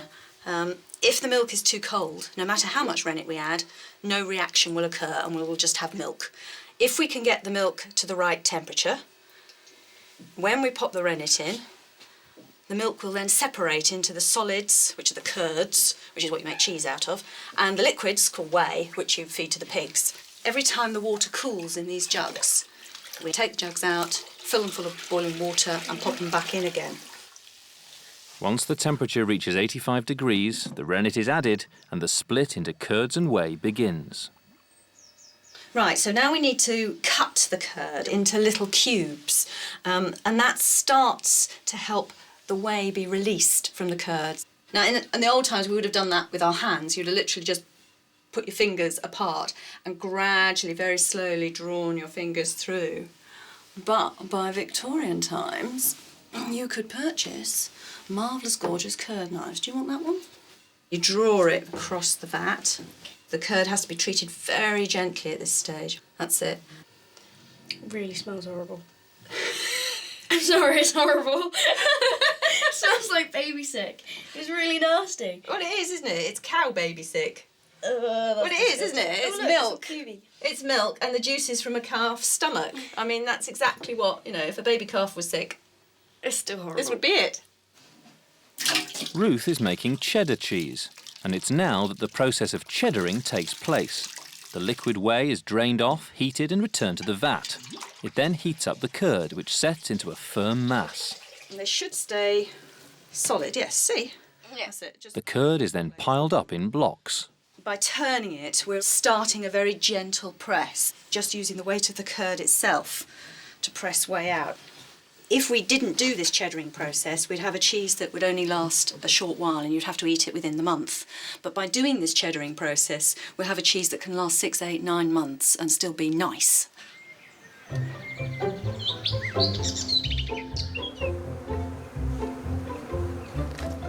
Well, thanks for coming down again, Brian. Alex has asked beekeeper Brian Goodwin to help with one final task. Well, it wasn't a job I felt I could do myself, to be honest. That's freshly made wax. No, it is. And if I scrape off that bit of wax with the hive tool, you can see there is honey underneath it. That's what we've come for. That's what we've come for. The first step in extracting the honey is to get the bees off the comb. You can see that this comb's got rather a lot of bees on it. They're very quiet at the moment, and when I shake them off into the box, you'll find that they become rather more agitated. And this is the time that you've got to beware of them. So they don't like me doing this.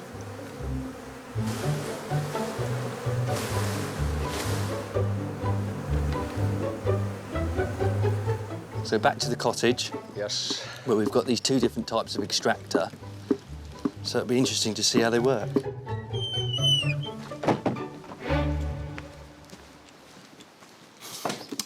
Right.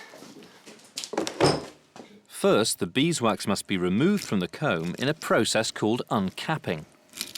And it's a slicing action that gets it off fairly easily across the comb. And these are traditional honey knives, are they? They are. These are what are called Bingham honey knives, made in the 1880s, 1890s. Then it's time to bring out the extractor. You put the frame inside the extractor, resting against the wire grid, which supports it when it's revolving at high speed. Right, there we go. The faster you turn it, the faster the honey will be flung out by centrifugal force against the metal container. But the higher the risk then of it skidding off. Right, there we go. I think I've got it.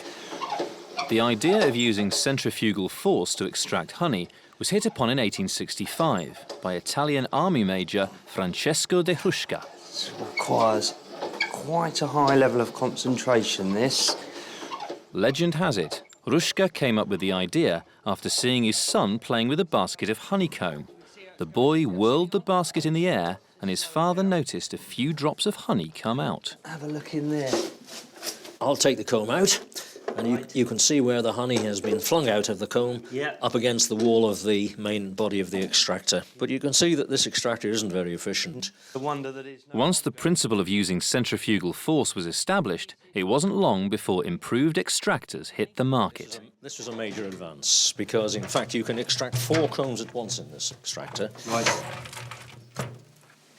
The secret is to place the extractor firmly within your knees, because it could be unbalanced, and you need to grip it fairly tightly as you extract it. You turn the honey quite fast, and you can see immediately, if you look down in the gap, you can see the honey coming out. Wow, look at that. It's amazing. When I was a lad, I used to sit in the kitchen alongside my father. Did you? He would be uncapping the combs, and I would be turning the handle furiously. And that was my job. Okay. Right, here we go, the moment Here we of go. truth. Wow. And you can get that golden liquid coming out. Look at that. This is a dream come true, Brian, this is for me. Is it? Yeah, to see this. Just about. And we tip it back now, ready to close the gate valve. That's it. That's absolutely amazing, look at that. Okay, do it one block at a time. Victorian technology is also coming in handy in the dairy. This curd mill was made in the factory of local inventor Thomas Corbett, whose products were sold all over the world. So having got it into these solid blocks, I think it's rather ironic that we then have to grind it down into a crumbliness again. Yeah, it's real weird. But I mean, the blocks helps to develop flavours, develop texture. But you can't mix in the salt or pack it evenly into a press if it's in great big thunking lumps. Being a dairy implement, this is women's work. Doesn't make it any easier, does it? No. After mixing salt into the curd and packing it in a mould, it's time for the final piece of equipment, the cheese press. This is very much a standard, basic farmyard cheese press, and you see hundreds and hundreds and hundreds of them. They were made in vast numbers, and they survive in vast numbers because they're really sturdy and they do the job beautifully. Pressure gauge is really rather useful. Just want it so that the whey will run. There it is. Start to see the first run. Yeah. Is that running? Just. Over the next 3 days, the pressure will be gradually increased until most of the whey has come out.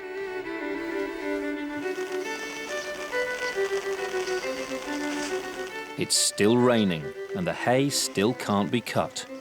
With every day that goes by, the crop is losing nutritional value. To cheer themselves up, the team are having their first taste of the farm's honey.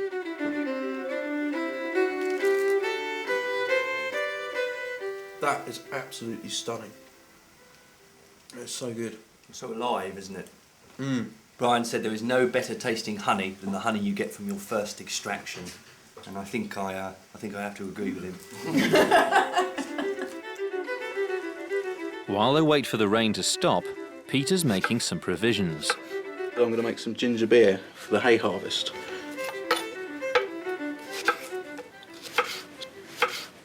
This is the family sable, Ruth's book, that she's given to me, with the best ginger beer recipe in it. It's white sugar, lemon juice, honey, ginger, which we've got, water, and then it's just basically boil it up, mix in all the rest of the stuff, and then add some yeast and leave it. It's a pretty simple recipe, which is lucky, because I've never done this before. It's flying everywhere.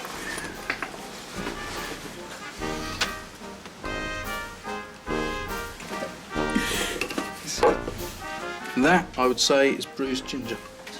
This is honey that Alex has given me, so hopefully it can give it a nice flavour. Never been one for exact guidelines.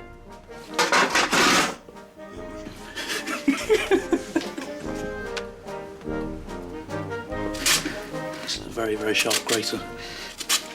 Careful my fingers don't go the same way as the family sable. The yeast, which I've got here, it's a brewer's yeast. But I'm going to leave these for a couple of days just to ferment, let the yeast act, and it'll all start frothing up. So, fingers crossed, it'll work. The ginger beer will be ready to drink in about 10 days' time. But the clouds just won't clear. Well, we've got a nice bit of sun here, and we've got some wind as well, so you'd think it was good haymaking weather, but I'm just looking at the cloud formations, and it's just starting to break up into what we call a mackerel sky, and the old rhyme goes, mackerel sky, never long wet, never long dry, and that's not good haymaking weather, so I think we're going to have to leave it for another couple of weeks.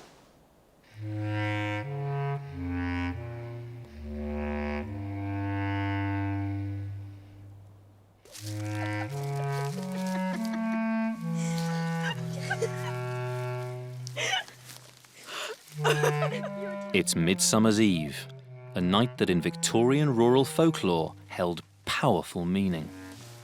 Of an evening like this. In the 1880s, young women working on farms often liked to sort of use a whole range of folklore practices to work out who they were going to marry, who were the young men who would strike lucky.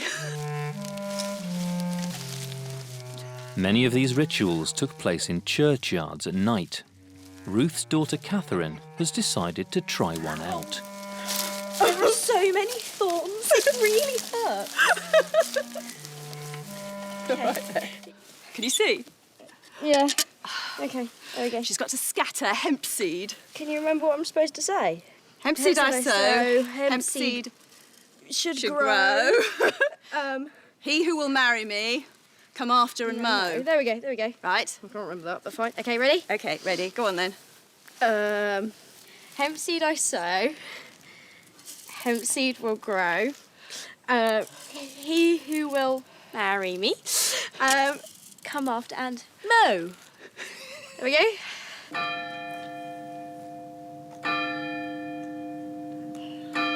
What's supposed to happen now? He's supposed to appear. Like a ghost. I don't think it's worked. Which young man had you in mind? No one. Really? Really, no one Really, at all. no one at all? No one at No all. one at all. No little prospective, No, not at all. Not in the slightest. Well, you might dream him, you know. Might come as an apparition in your dreams. That's even more creepy, okay? I just have to say, that is hugely creepy. Back at the farm, the cheese has been pressed. While the unsettled weather continues, the team are taking a trip to explore one final piece of Victorian dairy technology. Oh, doesn't that look magnificent? That is the future, Ruth. It is the future. It is the future. From the 1840s onwards, the railways opened up a crucial new market for dairy farmers. For the first time ever, fresh milk could be sent in bulk from the countryside to the town. Beautiful. Oh, and the carriages too. Look at that. Right, and this is where our milk goes. Right, okay. Oh, God. To get a flavour of this breakthrough, the teams come to the Tallyllyn Railway in Wales, one of the few railways still preserved as it was in the 19th century. Okay. Should we have a ride? Yeah, let's get on for a ride. Oh, so looking forward to this. Well, I'll see you at the next station. You going? Green flag. All right, we'll go. Alex is travelling with one of Tallyllyn's most dedicated drivers, Phil Higginson.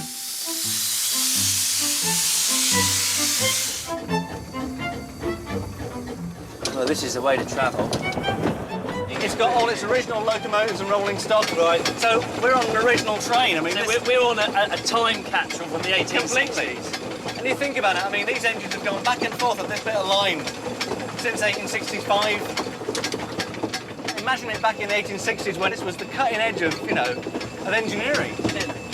This was high tech. This was like when the internet arrived and broadband at your house. Yeah. I mean,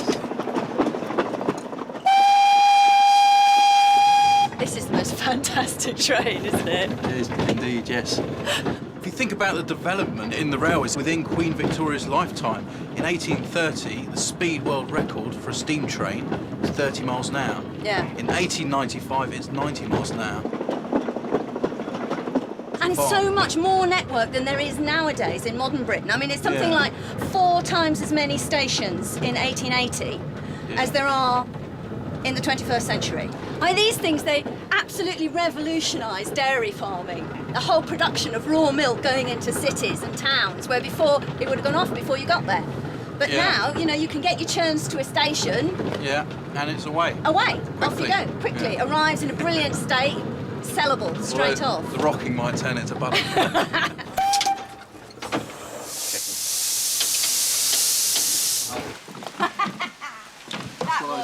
Great, wasn't it? That was absolutely fantastic. There it is. There he is. Cheers, guys. No worries. Thank you very much. So much. It's a great thing.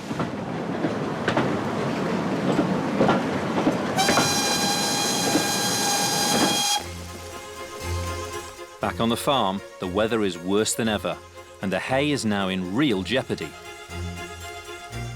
Fresh grass is growing up underneath the hay crop, making a thick layer that would be difficult for Victorian machines to cut. In a brief gap in the rain, the boys have decided it's now or never for the hay harvest. They've called in expert local horseman Brian Davis to help.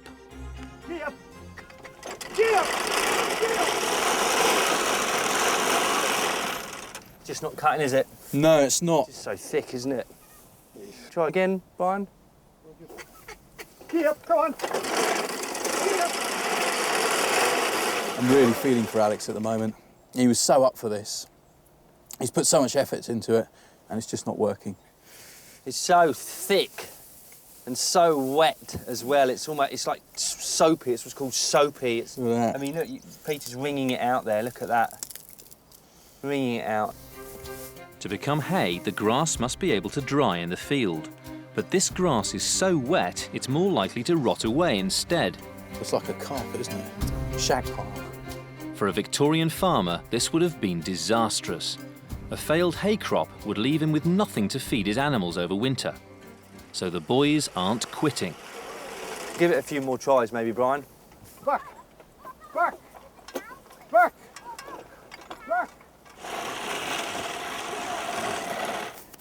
Back. But eventually they come to a painful decision. Afraid we've had to give up. It's just too thick, this crop. It's too wet. And we've had to admit defeat.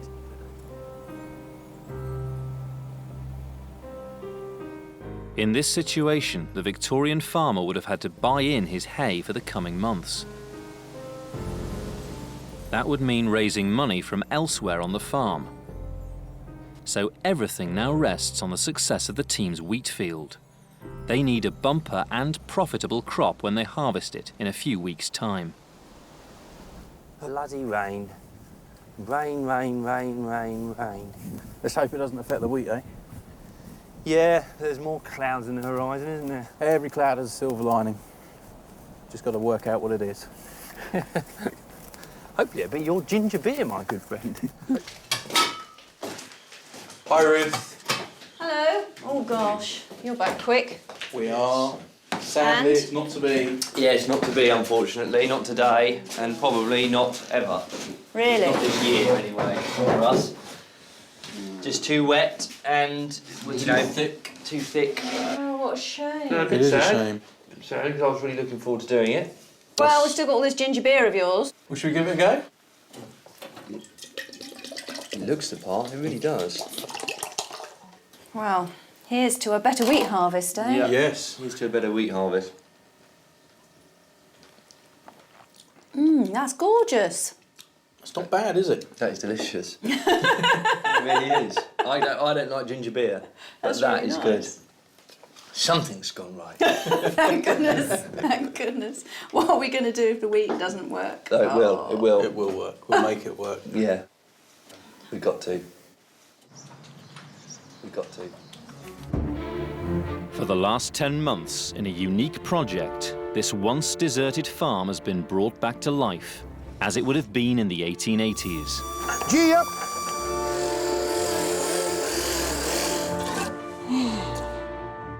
Ruth Goodman, Peter Ginn, and Alex Langlands have been living the lives of Victorian farmers, from the depths of winter to the warmth of summer, turning the clock back to rediscover an age gone by.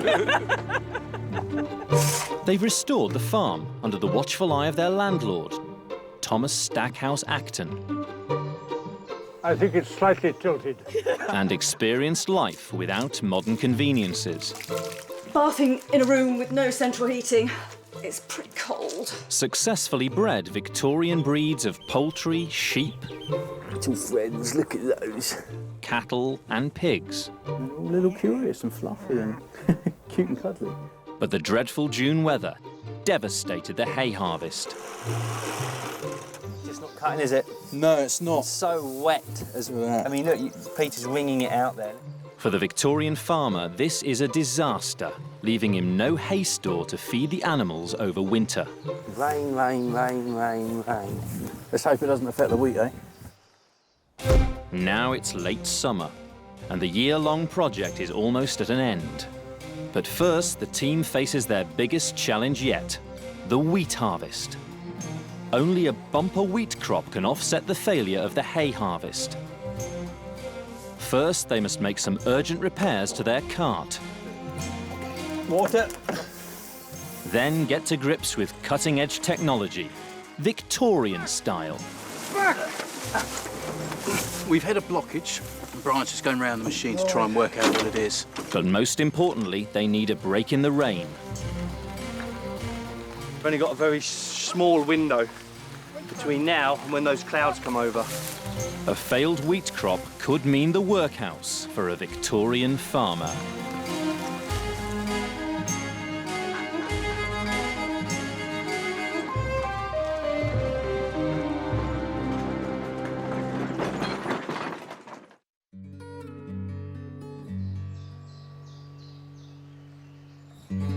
It's early July. The wheat was planted back in September and has survived the harsh winter weather, as well as attacks by pheasants and rabbits. Now it needs to ripen from green to the familiar golden colour. Wow, this is amazing. This really is. It's a bit of a dream come true, this. This is actually probably better than I expected. But with harvest maybe 4 to 6 weeks away, weather depending, we've still got so many things that could go wrong. If we don't get the harvest right, we cut it too late, it's too dry. You know, if we cut it too soon, it's too green, it won't thresh. Fingers crossed, I'll get it right and I won't look like too much of an idiot. If it's harvested at the right time, the wheat grain from the heads will be sold to make flour for bread. But wheat must be dry before it can be cut.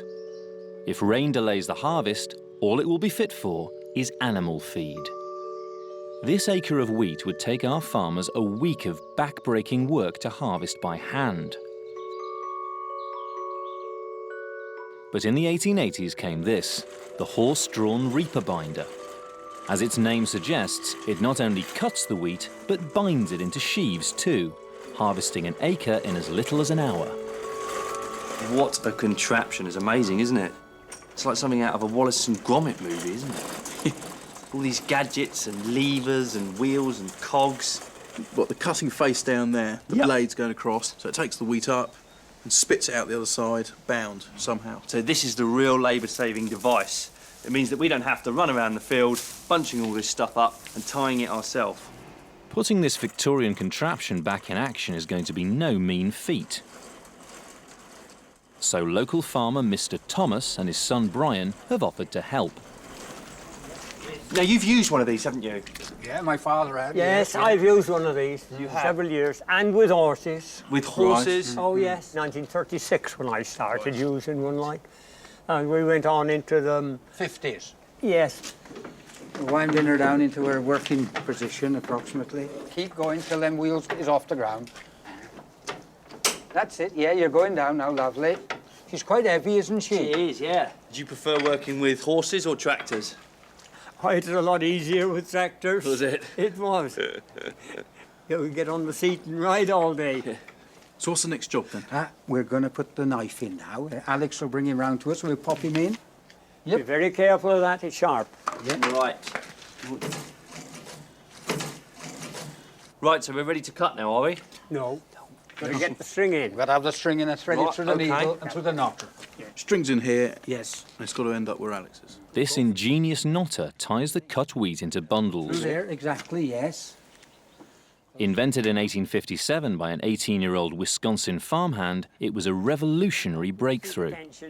Have you done this job before, Peter, or not? No, I've never done this before. Well, you're quite a professional at it. I think you seem to have got this completely under control. So I think I might need to pass over to you, Alex. Yes, okay. Alex, yes, lift the hatch and just get down in there. You'll see it coming through there now, Alec. Can you see that hole there? That? Hatch up. Yeah, You've got the hatch up. Right, okay. And it's basically like a giant sewing machine, this mechanism, right. Here, isn't it? This is the most complicated part of the whole procedure. Yes. Right. Pull a bit more out, you haven't got enough through. A little bit more there. That's better. Right. Yeah. Hold it tight. And Peter's going to turn over manually just to check if it works okay. Here it comes. Yes. Oh, no. Oh, no. No, it's clear. Yeah, shouldn't be a problem there, Peter. Let's try it again then. Let's pull that. It shouldn't make any difference. No. When was this machine last used? Have you any idea? We should try it then with you think with a sheave? Yeah, I should put the straw in it. Yeah. A sheave. Okay. One there. Right. Basically. Yes, ready to go.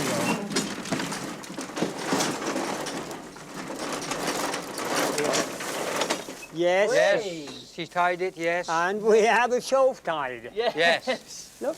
Excellent. Lovely. Look at that. I'll knot it up properly, see? Yeah. That's brilliant. That is going to save us an enormous amount of time. Really good. So is it good to see this working again after so many years? Oh, yes. It's very nice to see it working, like the boy said. Yes. But I wouldn't like to go out and work with it all day now. No. Straw, the stem of the wheat plant, will be a byproduct of the harvest once the valuable grain is removed. Ruth is keen to put it to good use. Local craft expert Anne Dyer is visiting the farm to teach Ruth straw plaiting. Hello! Hello! How to meet you. Yes. Oh, thank you so much for coming. I see you brought straw. Yes. Most of my female ancestors, if you go back into the Victorian period, were straw platters. The men were labourers and the women were Well, straw it should platters. be in your hands, my dear. Oh, I hope so. I've started a bit because it's easier to plait once it's begun. And you know it has to be kept slightly damp, No, otherwise I it'll didn't. crack. Oh, right. And when okay. look how pliable that is. And that doesn't make it rot then, just being Nope. wet all the time? Well, think of the English weather. Yeah, that is a point. Now, you've got 7 straws, Mm-hmm. so you've got 4 on one side and 3 on the other. Yeah. And you're going to keep moving one to the other side, and whichever side you've got most on is the side you plait from. So it's easy, you can't lose yourself. I bet I can. Oh, you made it look so easy. Hang on. Ah, well, it's a few hundred miles of plaiting. It improves the thing. That's right, now keep them at right angles. This is addictive. You don't have to do this sitting down, do No, you? no. A bag on one arm to put the finished plait in, and your bundle of damp straws under your arm. And you can go walkabout. Yeah. So you get these groups of young women behaving just like teenage gangs on street corners do today, intimidating everybody who walks past. And nobody could really shout at them because they were earning good money. They were working. When you've got your 50-yard bundle, then you can sell it. Sell it. And you've got money for the groceries. Now, you know how to plait, you know how to sew, so you know everything you need. Everything and I need. Brought my husband's hat. Oh my to goodness. see.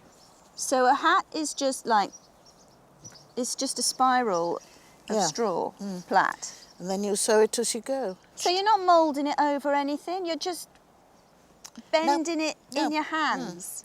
And a skilled person would get a perfect shape. I thought there was all sorts of clever machinery. So how much of this do I have to make before I can make a hat? Depends how big the hat is, of course. But just a nice little small one, probably about 15 yards, 20 yards. 15 yards for a small hat? Yeah. And I've done 3 inches. Yes. I really want to have a real proper go at this. We've got all this straw out in the field. There's no excuse. Yes, yes. To carry the harvested wheat from the field, the Victorian farmers need a cart, or dray. But theirs has lain unused for decades, and Peter is unsure of the condition of its wheels. So he's visiting Mike Wright, the wheelwright, for advice. How are you? Hello, Peter. We've got a wheat harvest that we want to bring in, and for that we're going to use our dray. Yeah. But I've had a look at it and the wheels are a bit wobbly. I was wondering if you could come as a wheelwright and cast your expert eye over it. Yeah. The thing is, I know so little about wheelwrighting. I'd love a quick sort of demonstration, actually. All right, yes. Well, obviously we start with the hub and work outwards to the spokes and the fellies, which are the wooden rim around the side. Right.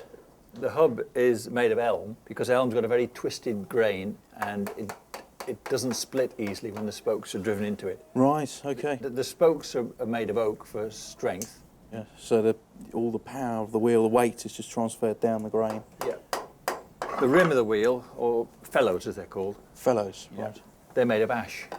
So there's 3 different woods. You've got elm, oak and ash. Ash is quite flexible, isn't it? That's the reason that it's used. It takes the shocks of the road better than anything else. Once we've got that on, we've got to make sure all these tongues are engaged. Right. And then tap them up gradually all the way around, close all the joints. Well, this looks pretty complete as a wheel, but you don't use glue or nails, so how do you hold it all together? Well, we hold it together with the metal tyre that goes around the outside. Right. This is made smaller than the wheel. Okay. And it's normally heated to red hot so that it expands sufficiently to go over the wheel, and then cooled quickly so that it shrinks and pulls all the joints up tight and holds the whole wheel under tension. And so this would be red hot as it was going on? Absolutely, yeah. And then it would start to cool. Yeah, and draw these joints up tight. And there we have a wheel. Yeah, and you can see it's quite...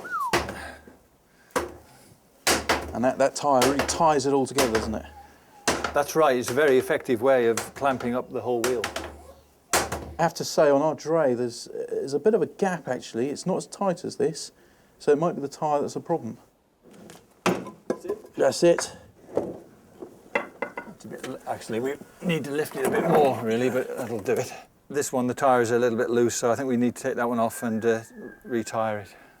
Yeah, the last thing we want is our dray to fall apart. As the year on the farm draws to a close, Ruth is keen to try something different in the Victorian kitchen. Curries were really popular in Victorian Britain. All the recipe books are full of them. Indeed, the first curry house was opened in London in 1811. This one calls for powdered ginger, turmeric and cayenne pepper, all of which were relatively cheap. So now I've coated the chicken pieces in my curry powder, my mix of spices. They're to be browned or fried in butter, along with lots of onion and garlic. I'm just popping the chicken into the melted butter, and I shall brown those off. Right, back on the stove. And you find recipes in Mrs. Beeton, in Mrs. Rundle, Eliza Acton, and also the Family Save-All, using leftovers, using a huge variety of meats, fish, even curried eggs. They're nice, I like curried eggs.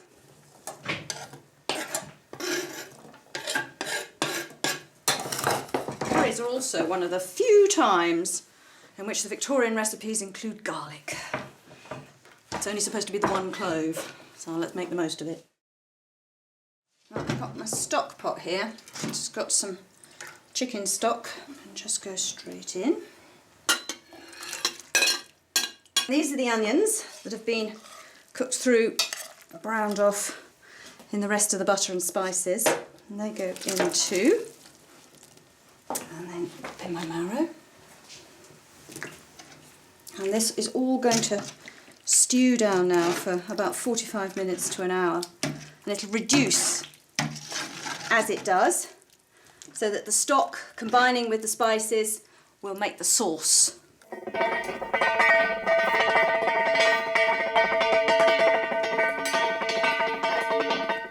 This is our dray tyre, just taking it round to the forge.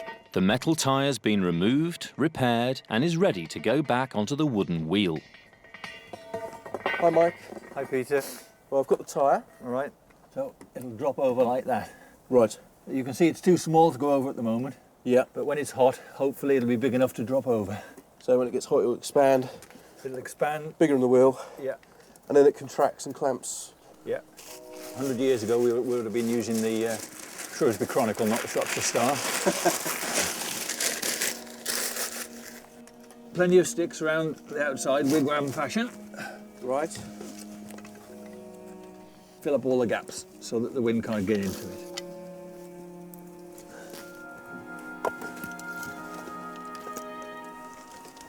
We're now going to light our fire. Feeling a bit nervous about this, actually. There's nothing to it. Take your word for it. Let the air get to it a bit more yet. I have to say, I'm starting to feel my eyes beginning to melt. Yeah, I think it's getting hot. It's time to move back a little bit, I think. Yeah. Seriously, the heat of this fire, I cannot exaggerate how intense this heat is.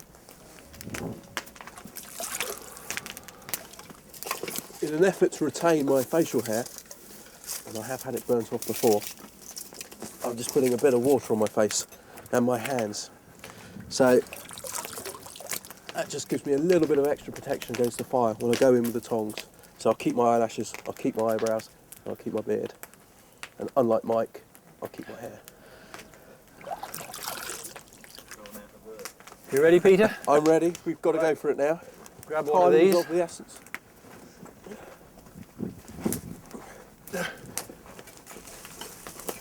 Just raking the fire off the top of the tyre.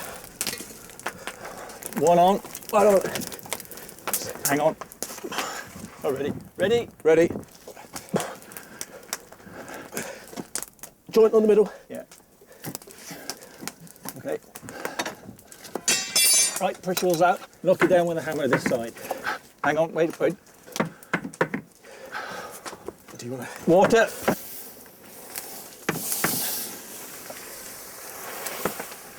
Just evenly applying water here.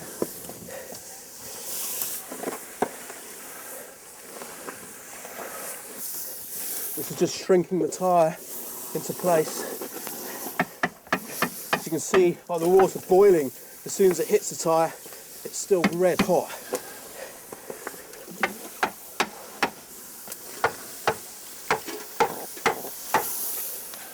There's actually so much of a gap around the outside. I didn't think actually it was ever going to close up, but it is starting to close up now. It is. Looks after the water touches it, it's still bone dry.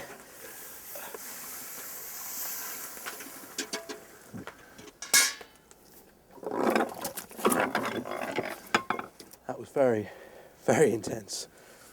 You happy with that, Mike? Yeah, it seems fine.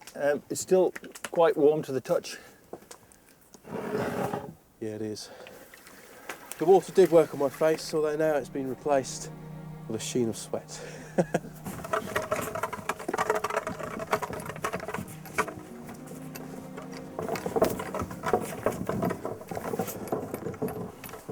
Right, one wheel, one cart jack. This is the wheel we've retired, and Mike's very kindly helping me put it back on the dray. That'll do. Wonderful. And we just slip the wheel on. And now the linchpin. Position. Wheel on. Wheel on. Yep. Hopefully this means that we'll have a working dray for our wheat harvest. Right, that's up. Trestle out. Trestle out. Wheel down. Right there. Job done. With both the dray and reaper binder up and running, Peter and Alex head back to the cottage to plan the harvest with Ruth over a curry. Smells very good. Curry always smells good. Yeah, I'm looking forward to it. I never thought on this Victorian farm we'd be sitting down to curry. Curry. Oh, it's really popular.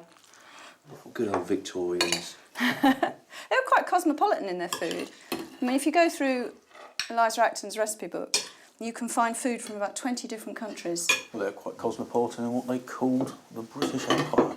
Well, exactly. What are we going to do about harvest then? I mean, even with a reaper binder, we're going to need quite a lot of extra labour, aren't we? Yes. I suppose you'll want less than you would do if you were doing it entirely by hand, but more than you would do if you were doing it with modern equipment. Yeah. But then if we do have help, we should really have a party to say thank you. A harvest supper. And equally, it's the end of our year here. So it would be nice to say thank you to people, wouldn't it? Yeah. I mean, we can't afford to pay people much, so how on earth are we going to... Well, I think we're going to have to pay them with the party. And the party's got to consist of good food, good beer and good music. OK, good food, reasonably passable homebrew and good music. So you're going to have a crack at some beer then? I think we should have a crack at some beer. OK. Also, how many Victorian farm labourers are wandering around in the 21st century, so... They might be quite difficult to come by. Well, yeah, they might be, mightn't they? So how are we going to get them to come then? Do you think poster? We could get a poster. Advert? It was a very Victorian thing to do, advertise. In print, you know, in print, isn't it? I mean, there were adverts for everything, everywhere. First great age of advertising. Yeah. So they say. Apparently farmers could read. Well, yeah. I might learn soon. So when are you opening your curry house? It's all right, isn't it? It's delicious. Very sort of English curry, but... To attract help with the harvest, Peter and Alex are making beer, Victorian style. The first job is to heat malted barley in water. Oh, smells delicious, doesn't it? Yeah, that smells fantastic. It's a bit like Ovaltine, isn't it? Yeah. Malt drink, hot milk drink. Hot malt drink. I'm getting tipsy just making it. We need to keep that temperature at that 150 degrees, and we need to do that for 2 hours. The temperature is critical because if it's too much, it kills the enzymes. If it's too little, the enzymes won't work. But 150 degrees Fahrenheit, the enzymes will release sugars from the barley into the water to create the sugar water, which is the wort. Basically, this sugar is what the yeast feeds on, and that reaction creates the alcohol. Back in the Victorian period, you were very much responsible for providing not only for the sort of financial needs of your labourers, but also for their refreshments as well. And if you brewed a good beer, there's a very good chance that you get all the best labourers. That smells absolutely lovely. It does. And it's holding its temperature well, or at least it has done now, and it's been pushing 3 hours. Yeah, it should be fine. Well, big problem now is straining it into the cauldron. Okay. Because you'd normally have a hole in the bottom and stuff it with straw. Right. But obviously our wooden vessel leaked, so we couldn't use that. I found this. Is that what I think it is? Top of Ruth's chamber pot. Is it? I hope you've given it a thorough cleaning. Let's go for it. Go for this. Just don't tell anyone.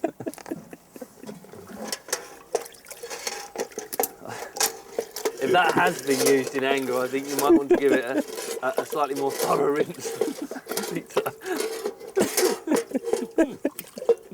I'll pop it in the cauldron. Sterilisation begins. Nobody will ever know. While the boys battle with the beer, Ruth heads off to a printer's shop in nearby Blist Hill. Good morning. Good morning. And how can I help you? I've come to order a poster, if possible, please, Yes, to yes. put up. What sort of size we're looking at? Oh, I don't know, sort of poster size. Okay, yeah. It's for the farm, for Glebe Farm. Glebe Farm, yes. And we want some harvest help. Now, the boys think that we might have trouble getting labourers, so they said we've got to make this poster really attractive. They suggested we put something like, that the best beer around was on. That certainly attract them in. Best beer around. Here we have our cases of type. This case here contains all the capital letters, and this one here contains all those small letters. So printers often call this the uppercase and the lowercase letter. Oh, I see, that's what it means. So what we do is, I see. we're going to set the word Glebe Farm here. So we pick up a G from the compartment and put it into our stick. Now what it is, you hold the stick in your left hand and you work away from your body. So Yeah. we're going to put the next one is the L. So we're following it each one, L, E, B. We're in the lowercase here. Yeah. Right, so that we've done the word glebe. We need to put spacing material in here, so we're putting 2 pieces of space material, and then we're going to do the word farm. Capital F, again, that uppercase, F, A, R, M, so they are. We've now completed our type. Now, it looks as if it's upside down, but when you turn the stick around like that, you can actually see that it is backwards. Right. And so when you were doing that, you were spelling it out in order. You weren't trying to spell it backwards, were you? No. Oh, that'd make it so much easier. Yeah, this is where the poor old apprentice often got this wrong. If you have a look at this, this is a name of our shop. This was done by an apprentice who simply started the wrong end of the stick or got the wrong end of the stick. Oh, I see. So that's where the staying comes from, getting the wrong end of the stick, starting the wrong end. Yeah. To do is put these coins in. The 19th century saw the first great age of advertising, and almost all of it was in printed form. As well as posters, masses of printed leaflets, junk mail, flowed through the Victorian postal system. You're going to have to use all your strength. That's half a ton of pressure. Let's see how we've done with your first poster. Oh, talk about half a ton of pressure. Look how that's come through. There. Oh, fantastic. Great. Right, well, I'll just get these stuck up round the village, I think. I suppose as Victorians, if we got good at brewing beer, we could invest in the proper kit. Back at the cottage, the malted barley is filtered from the water, drop by drop. This is tedious. It is a bit, isn't it? But we can always just tip it through the, I was going to say the pillowcase. Genius idea. Let's innovate. I'll nick this off Ruth's bed. And pour it in there. Necessity is the mother of all invention. That's good, I think. Leave that at that. Pillowcase seems to be waterproof.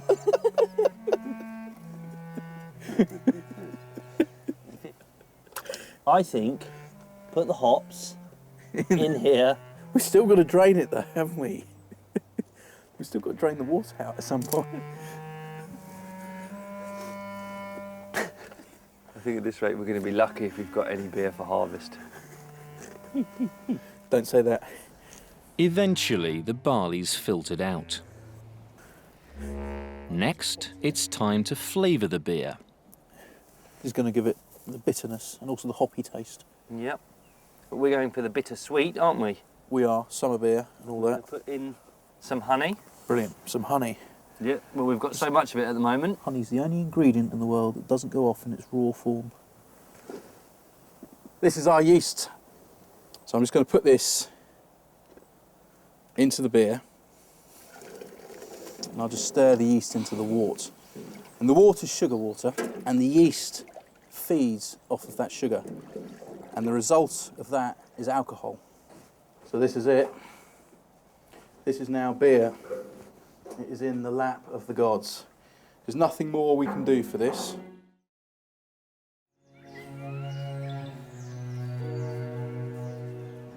Hey piggies. This is the barley from our brew. And one of the things Victorian farmers would have done with it is feed it to the pigs, because pigs pretty much eat anything.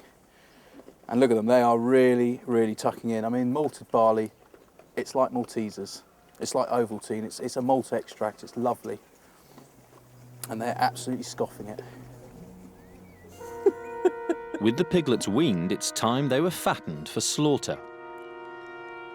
In just a few weeks, the team will leave, so Merle Wilson from a local farm has come to collect the pigs.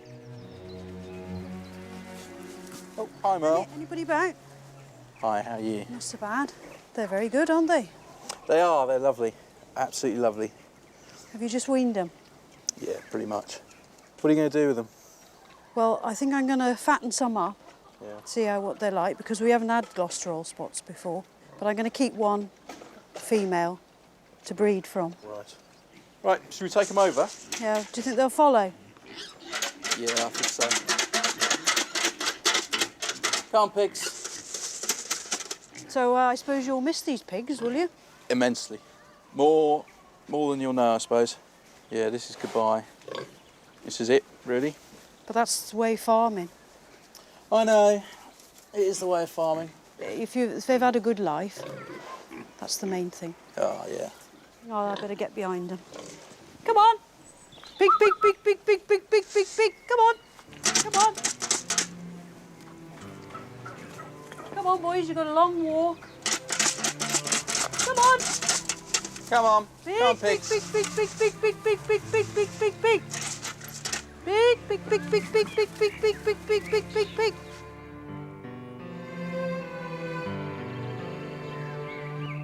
As well as the nurtured wheat crop, the nearby hills of the Long Mynd have their own natural harvest.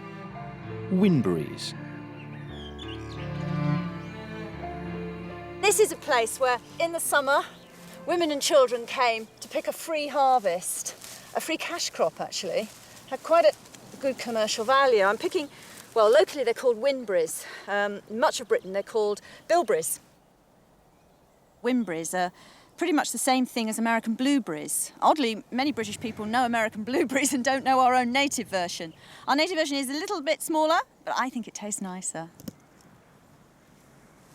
In the 19th century, this whole moorland was managed for grouse, and they would burn sections of it year after year to take the big vegetation out and allow fresh young growth to come.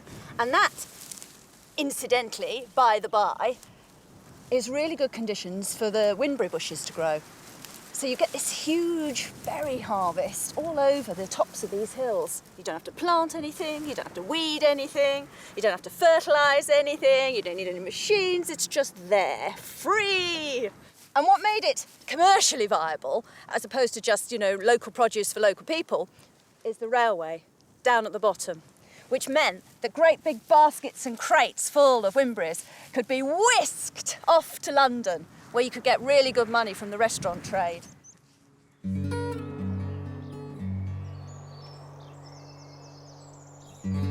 As July ends, the wheat is turning golden and will soon be ready to harvest. The harvest will be the culmination of their year as Victorian farmers. It's been a fabulous year, but it's going to be a wrench having to leave this farm. And one thing I really have learnt is that farming isn't a job.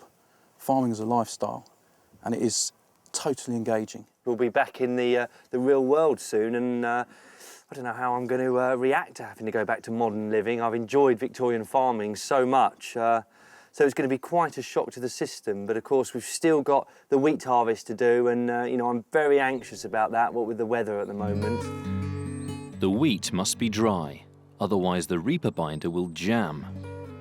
But the prospects aren't good. The summer's been one of the wettest for years.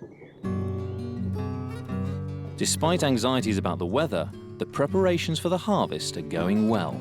The posters are up around the village, so hopefully they'll get some much-needed help. The horse-drawn dray and reaper binder are set to go,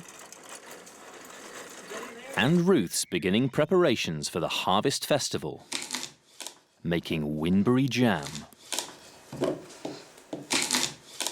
Whinberries don't have very much pectin, which is the thing that makes the jam set. So I'm going to use some apple peel and apple cores to produce some pectin. So all I've got to do is take all my corings and my peelings and let them simmer in some water, and then the water will become the water that I make my jam with. And hey presto, a set will occur.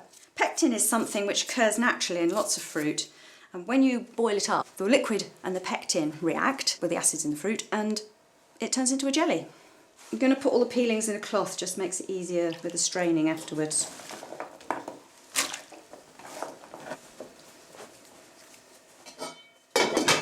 And I'll just pop that on the range and boil it for a couple of hours.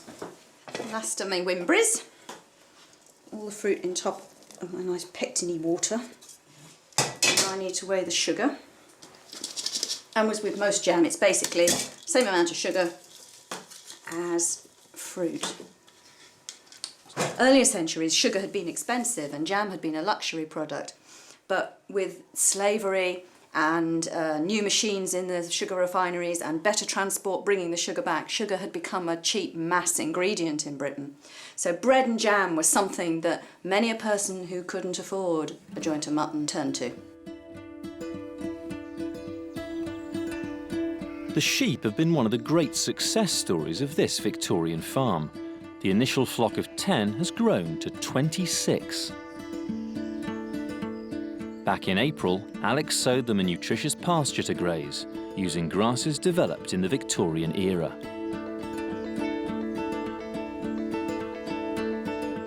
But with a year on the farm drawing to a close, it's time for them to be taken away by sheep farmer Richard Spencer. So what do you think of some of these lambs then, Richard? Well, you've got one or two outstanding specimens there. There's one of those ewe lambs. It's an absolute beauty. It's as good as anything I've bred this year. I'm very impressed with what you've done. Richard's also impressed by Alex's pasture. Good thick bite of grass there. See the clovers come through. Well, those deep-rooted plants, they'll get down and pull the trace elements up. Your sheep couldn't wish for better. And it's just what you need to sort of get these lambs to finish. I'm very impressed, Alex. I'm very impressed. Well done, Pete. Thank you very much. Richard's advised enclosing the sheep in a small area and moving it every day. This is a valuable feed for your sheep. Right. And if you put them on here, they'll come in here hungry, they'll eat it down, then tomorrow you'll move them on to the next piece. And also, with them being on continually fresh grazing, which in effect it is, there's no chance for a parasite problem to develop. Right. Let's just have a look and see what the conditions are like on the back. So we're going to catch one of those lambs and we're going to see what it feels like, and we'll see if it's ready for the butcher. Jolly good. Are you ready? Let's go for it. Oh, that's the one. Go, man, go, go, go, go, go. Where are you, Alex? Good grief, young man. Youth. Youth and enthusiasm are no match for age and treachery. Dear goodness gracious me. He's a tough one, isn't he? I won't, you know, that will do. That will do. I won't tell your mother. He's a tough right, fellow, this is just about right. You put your hands on there. Yep. Right across there, right. where mine are. Yep. You can feel the meat. It's about like that. Oh, yeah. Right, if you put your hands there, yep. That is wonderful. That is solid meat in there. That is a very nice ram lamb, actually. It's not wool, it's firm flesh. Yeah. I'm quite impressed with that. You've got some absolutely wonderful lambs there. There's always one or two that aren't as good as the others. It's a fact of life. I mean, I was a run to the litter, but I survived. So we'd stand up then as Victorian shepherds. You would. Oh, absolutely. Hold our own. Absolutely. Thank you ever so much, Richard. Absolute pleasure. Absolute pleasure. Well done, Alex. Well done, Pete. Well done. Back at the farm, Ruth has been bitten by the straw plaiting bug. This straw plaiting has really turned out to be addictive. I find myself doing it all the time. And it's quite nice using our straw. And look, I've nearly finished it. Actually, look, looks like a hat. I'm so pleased with it. When I started sewing it together, I thought, well, you know, if I just make a disc shape, that would be something. But as I sort of worked it just sort of happened and came together. It's quite fetching. Ding, on top of head.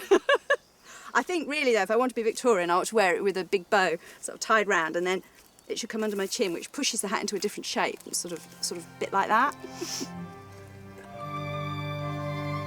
It's the 1st of August. Known as Lammas Day, this was traditionally the start of the wheat harvest season. If the next few days stay dry, this will be the best time to reap the crop. To celebrate Lammas Day, Alex and Peter are ringing the church bells under the watch of Warden Edward Jones. Well, we've had a few practices, and I think last night we were sort of almost there, weren't we? Did very well last night. Almost. Yes. We're going to get it right today. Yes, we are indeed. And you're going to ring the tenor bell, Peter. That's the heaviest bell, 1/2 ton weight. Wonderful. Rupert's on the treble, the first bell, and Alex on the middle bell. Right, so I'll set the pace with the treble bell, and I'll try and keep it as slow as possible, because I'm aware that your bell is the heaviest. And we have to try and keep up with each other. That's right. Look to treble going, treble gone.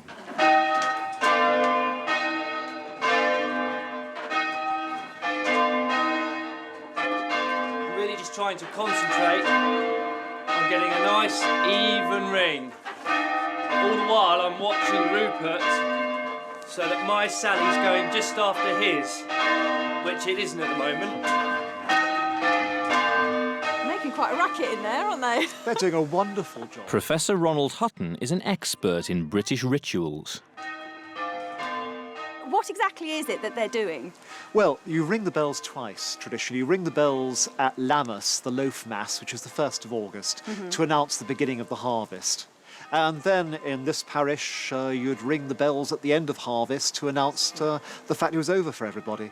This is a relatively new custom. It's part of the Harvest Festival, which doesn't come in until the 1840s to the 1860s. Oh, right. And that's to get over the commercialisation of agriculture in the early 19th century. More and more harvest hands are accepting extra cash instead of a harvest supper, which makes sense, but it doesn't lose that sense of community. So what happens instead is the entire parish gets together to have a general harvest celebration when everybody's finished reaping. Oh, that's quite Everybody nice, pays a isn't bit it? towards it, and it restores that sense of an organic community. And it works so well, we're still doing it. How did we do them, Mr. Jones? Well, it wasn't too bad. There's room for improvement. It's harvest time. The rain's held off and the wheat is dry enough to cut. Local farmer Brian Davis and his daughter Sharon have come to drive the reaper binder. Powered by 3 horses, it cuts and ties the wheat into sheaves, doing the job of dozens of workers.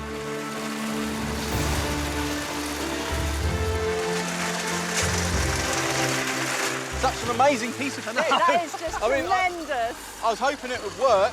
Oh, it's just so fast. Whoosh!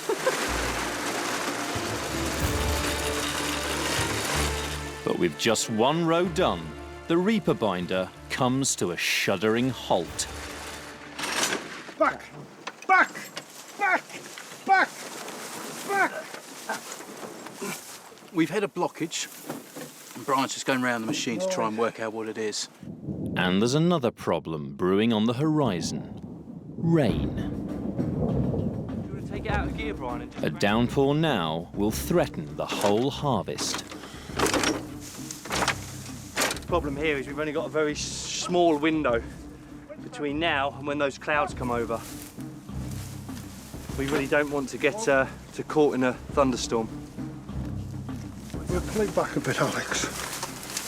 Can't be anything. Oh, yes. So it's the land that's locked up. No. It's right, it's going now. So it was a blockage. Yeah, blockage on the knife. Go. Gee up!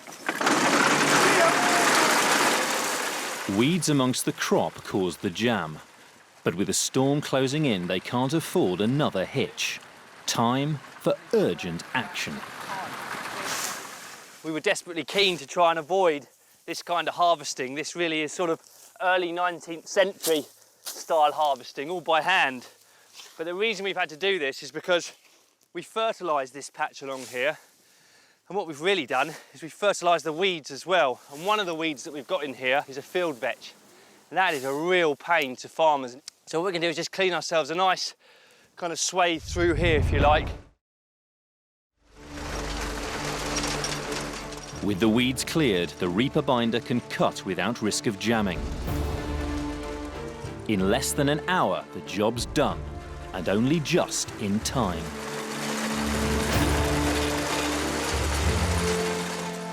Well, here comes the rain. Hopefully it won't be too much of a heavy shower, but it doesn't look good, does it? This has been probably one of the most stressful things. After the disaster of the hay crop because of the weather, we just, you know, this has just been so stressful.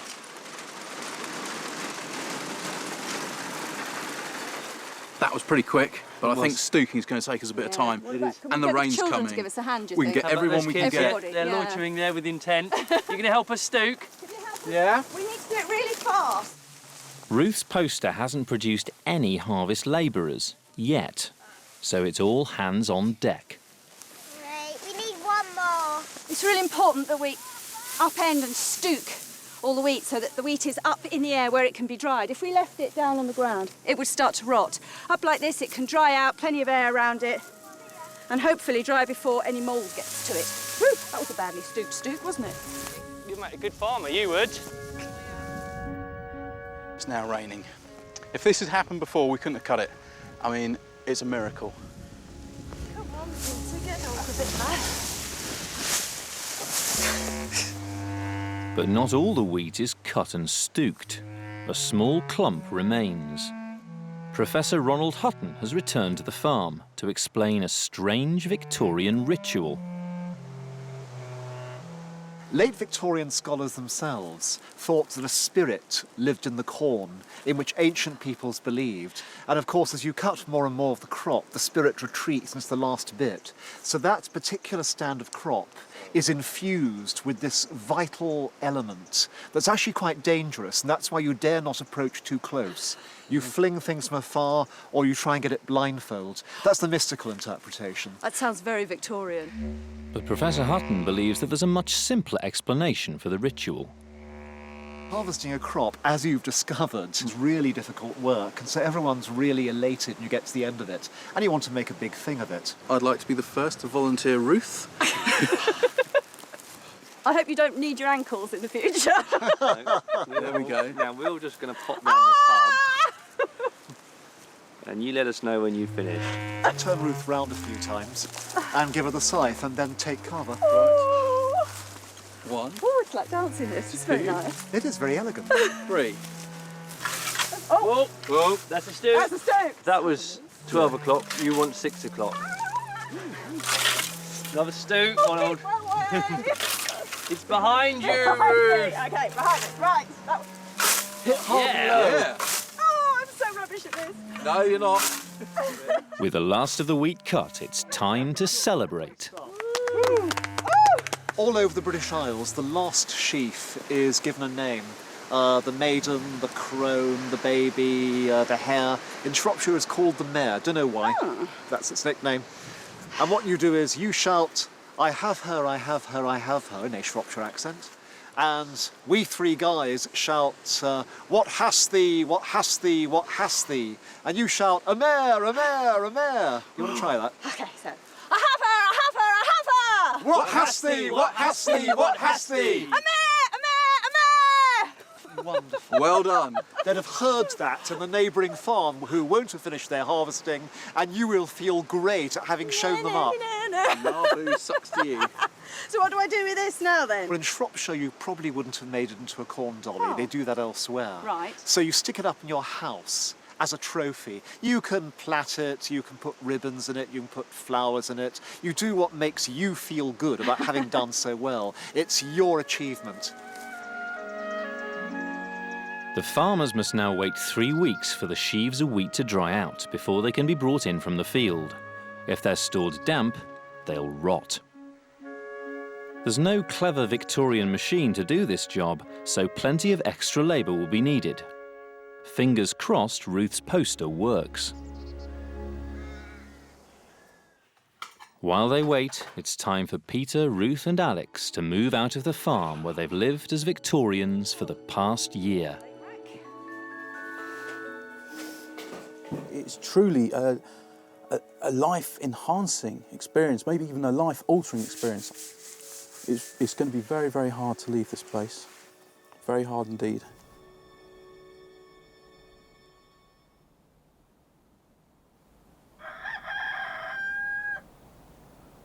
The final job on the Victorian farm is to bring in the harvest.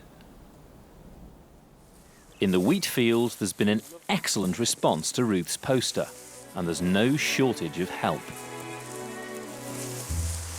We've managed to enlist an army of Victorian labourers to help us load our dray. The only problem is Peter and I have never done this before. As with most things. Looks like the poster worked. We seem to want loads of people to give us a hand. Thank you. Thanks.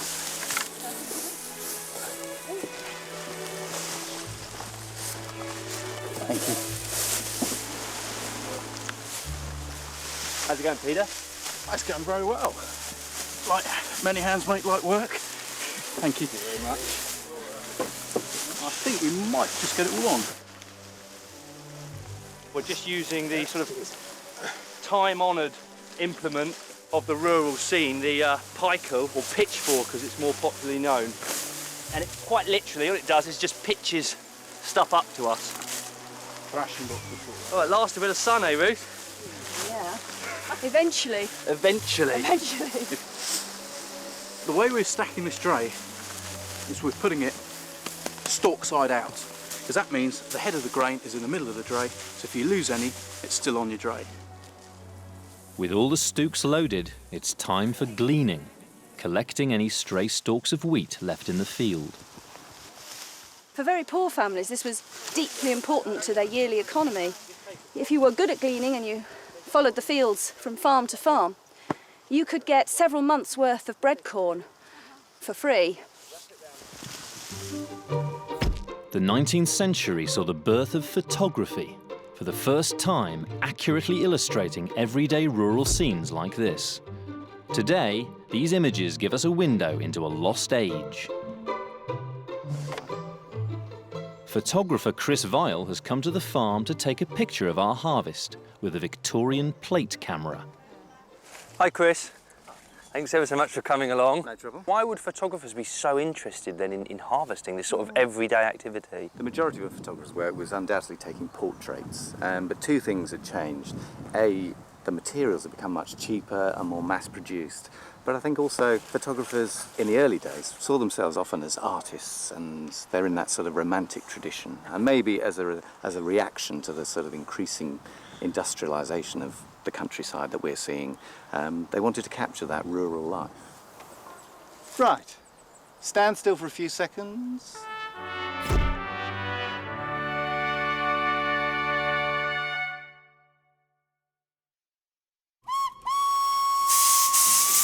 Last September, the team threshed wheat, removing grain to be sold to make bread. Now they're leaving a wheat crop to be threshed by the next tenants of the farm.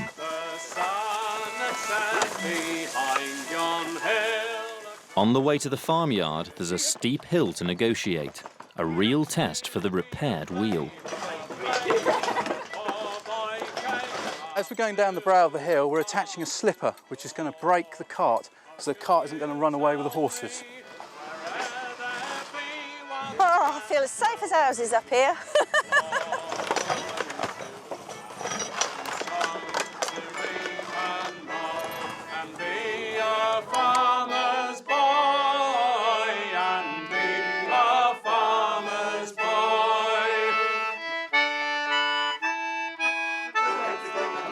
Celebrating the end of harvest has been a custom across Europe ever since history began. It's a chance for the workers to be repaid with free-flowing beer and food, accompanied by folk musician John Kirkpatrick.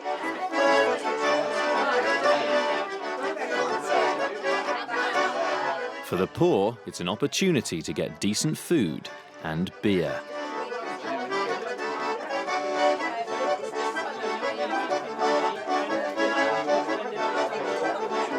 Mr. Acton and his son Rupert have been the Victorian Farm's landlords all year and have come along to join in the celebrations. Mr. Acton, how lovely to come and join us. Oh, well, as you can see, Mr. Acton. a harvest. And here is the last sheaf as well. It looks a healthy sample. It does. There's a little bit of weed in here. We thought we'd leave that. Can we offer you a drink? I didn't mean to slur that. Now the moment of truth. Time to taste Peter's beer. Jolly nice. Be honest. Quite an acceptable flavour. Jolly good. That is nice, Peter. All things considered, I think that's a damn good home brew, that. You drinking the same beer as I am? I think it's an opportunity as well to say a big thank you to everyone that helped us with the harvest today. Yes. So a big thanks to everyone. Thank Cheers. you very much. Cheers. And I've got one last very sad duty to do. I've got to give you that back. That's very kind of you. A very Thank you sad very moment much. for me. Key to the cottage. Well, I'm sure the cottage is in a lot better state now than it was when you arrived. You might have the key, but we've changed the locks.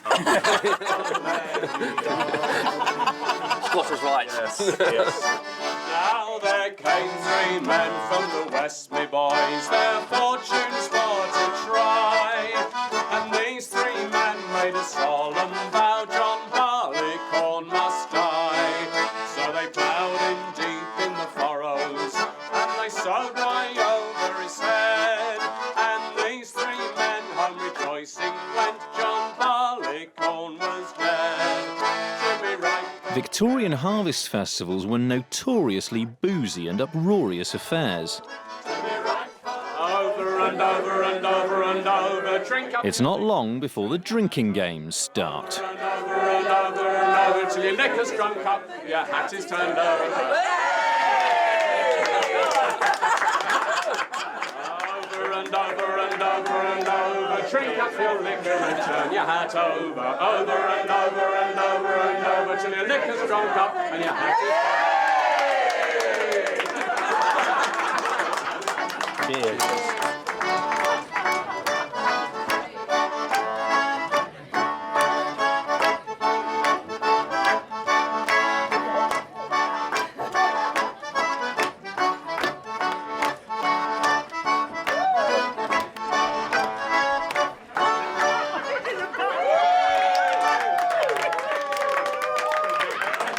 I don't know what's more tiring, bringing in the harvest.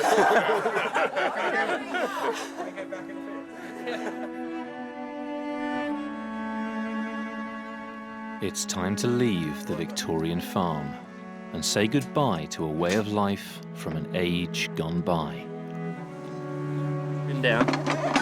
We have poured our heart and soul into this project, and that's the reason why it's going to be so hard to leave.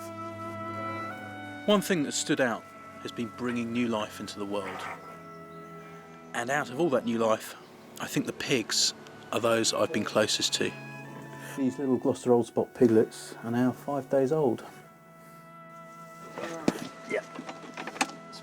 As a historian and archaeologist, I've spent an inordinate amount of time reading about the past and excavating the past, but this was an opportunity to do it for real and just to have the insights into day-to-day country life back in the 19th century.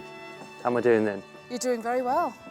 I suppose if I had to pick out one thing that I've thoroughly enjoyed from this year, it's going to have been working with the heavy horses. Such a massive thrill to work with such graceful beasts, and it's certainly something I'll be looking to do when I leave the farm. We've been really lucky too to have a chance to get involved in all the sort of crafts of the countryside, the things that you need to make and do to support life on a Victorian farm. I mean, the basket making was it was a joy to behold. You do get a very real sense, though, of how in the kind of modern age, we really have lost touch with the countryside. You know, just all the different types of wood and trees and plants and grasses that to Victorian farmers would have been second nature, but they're virtually alien to the kind of the people of today.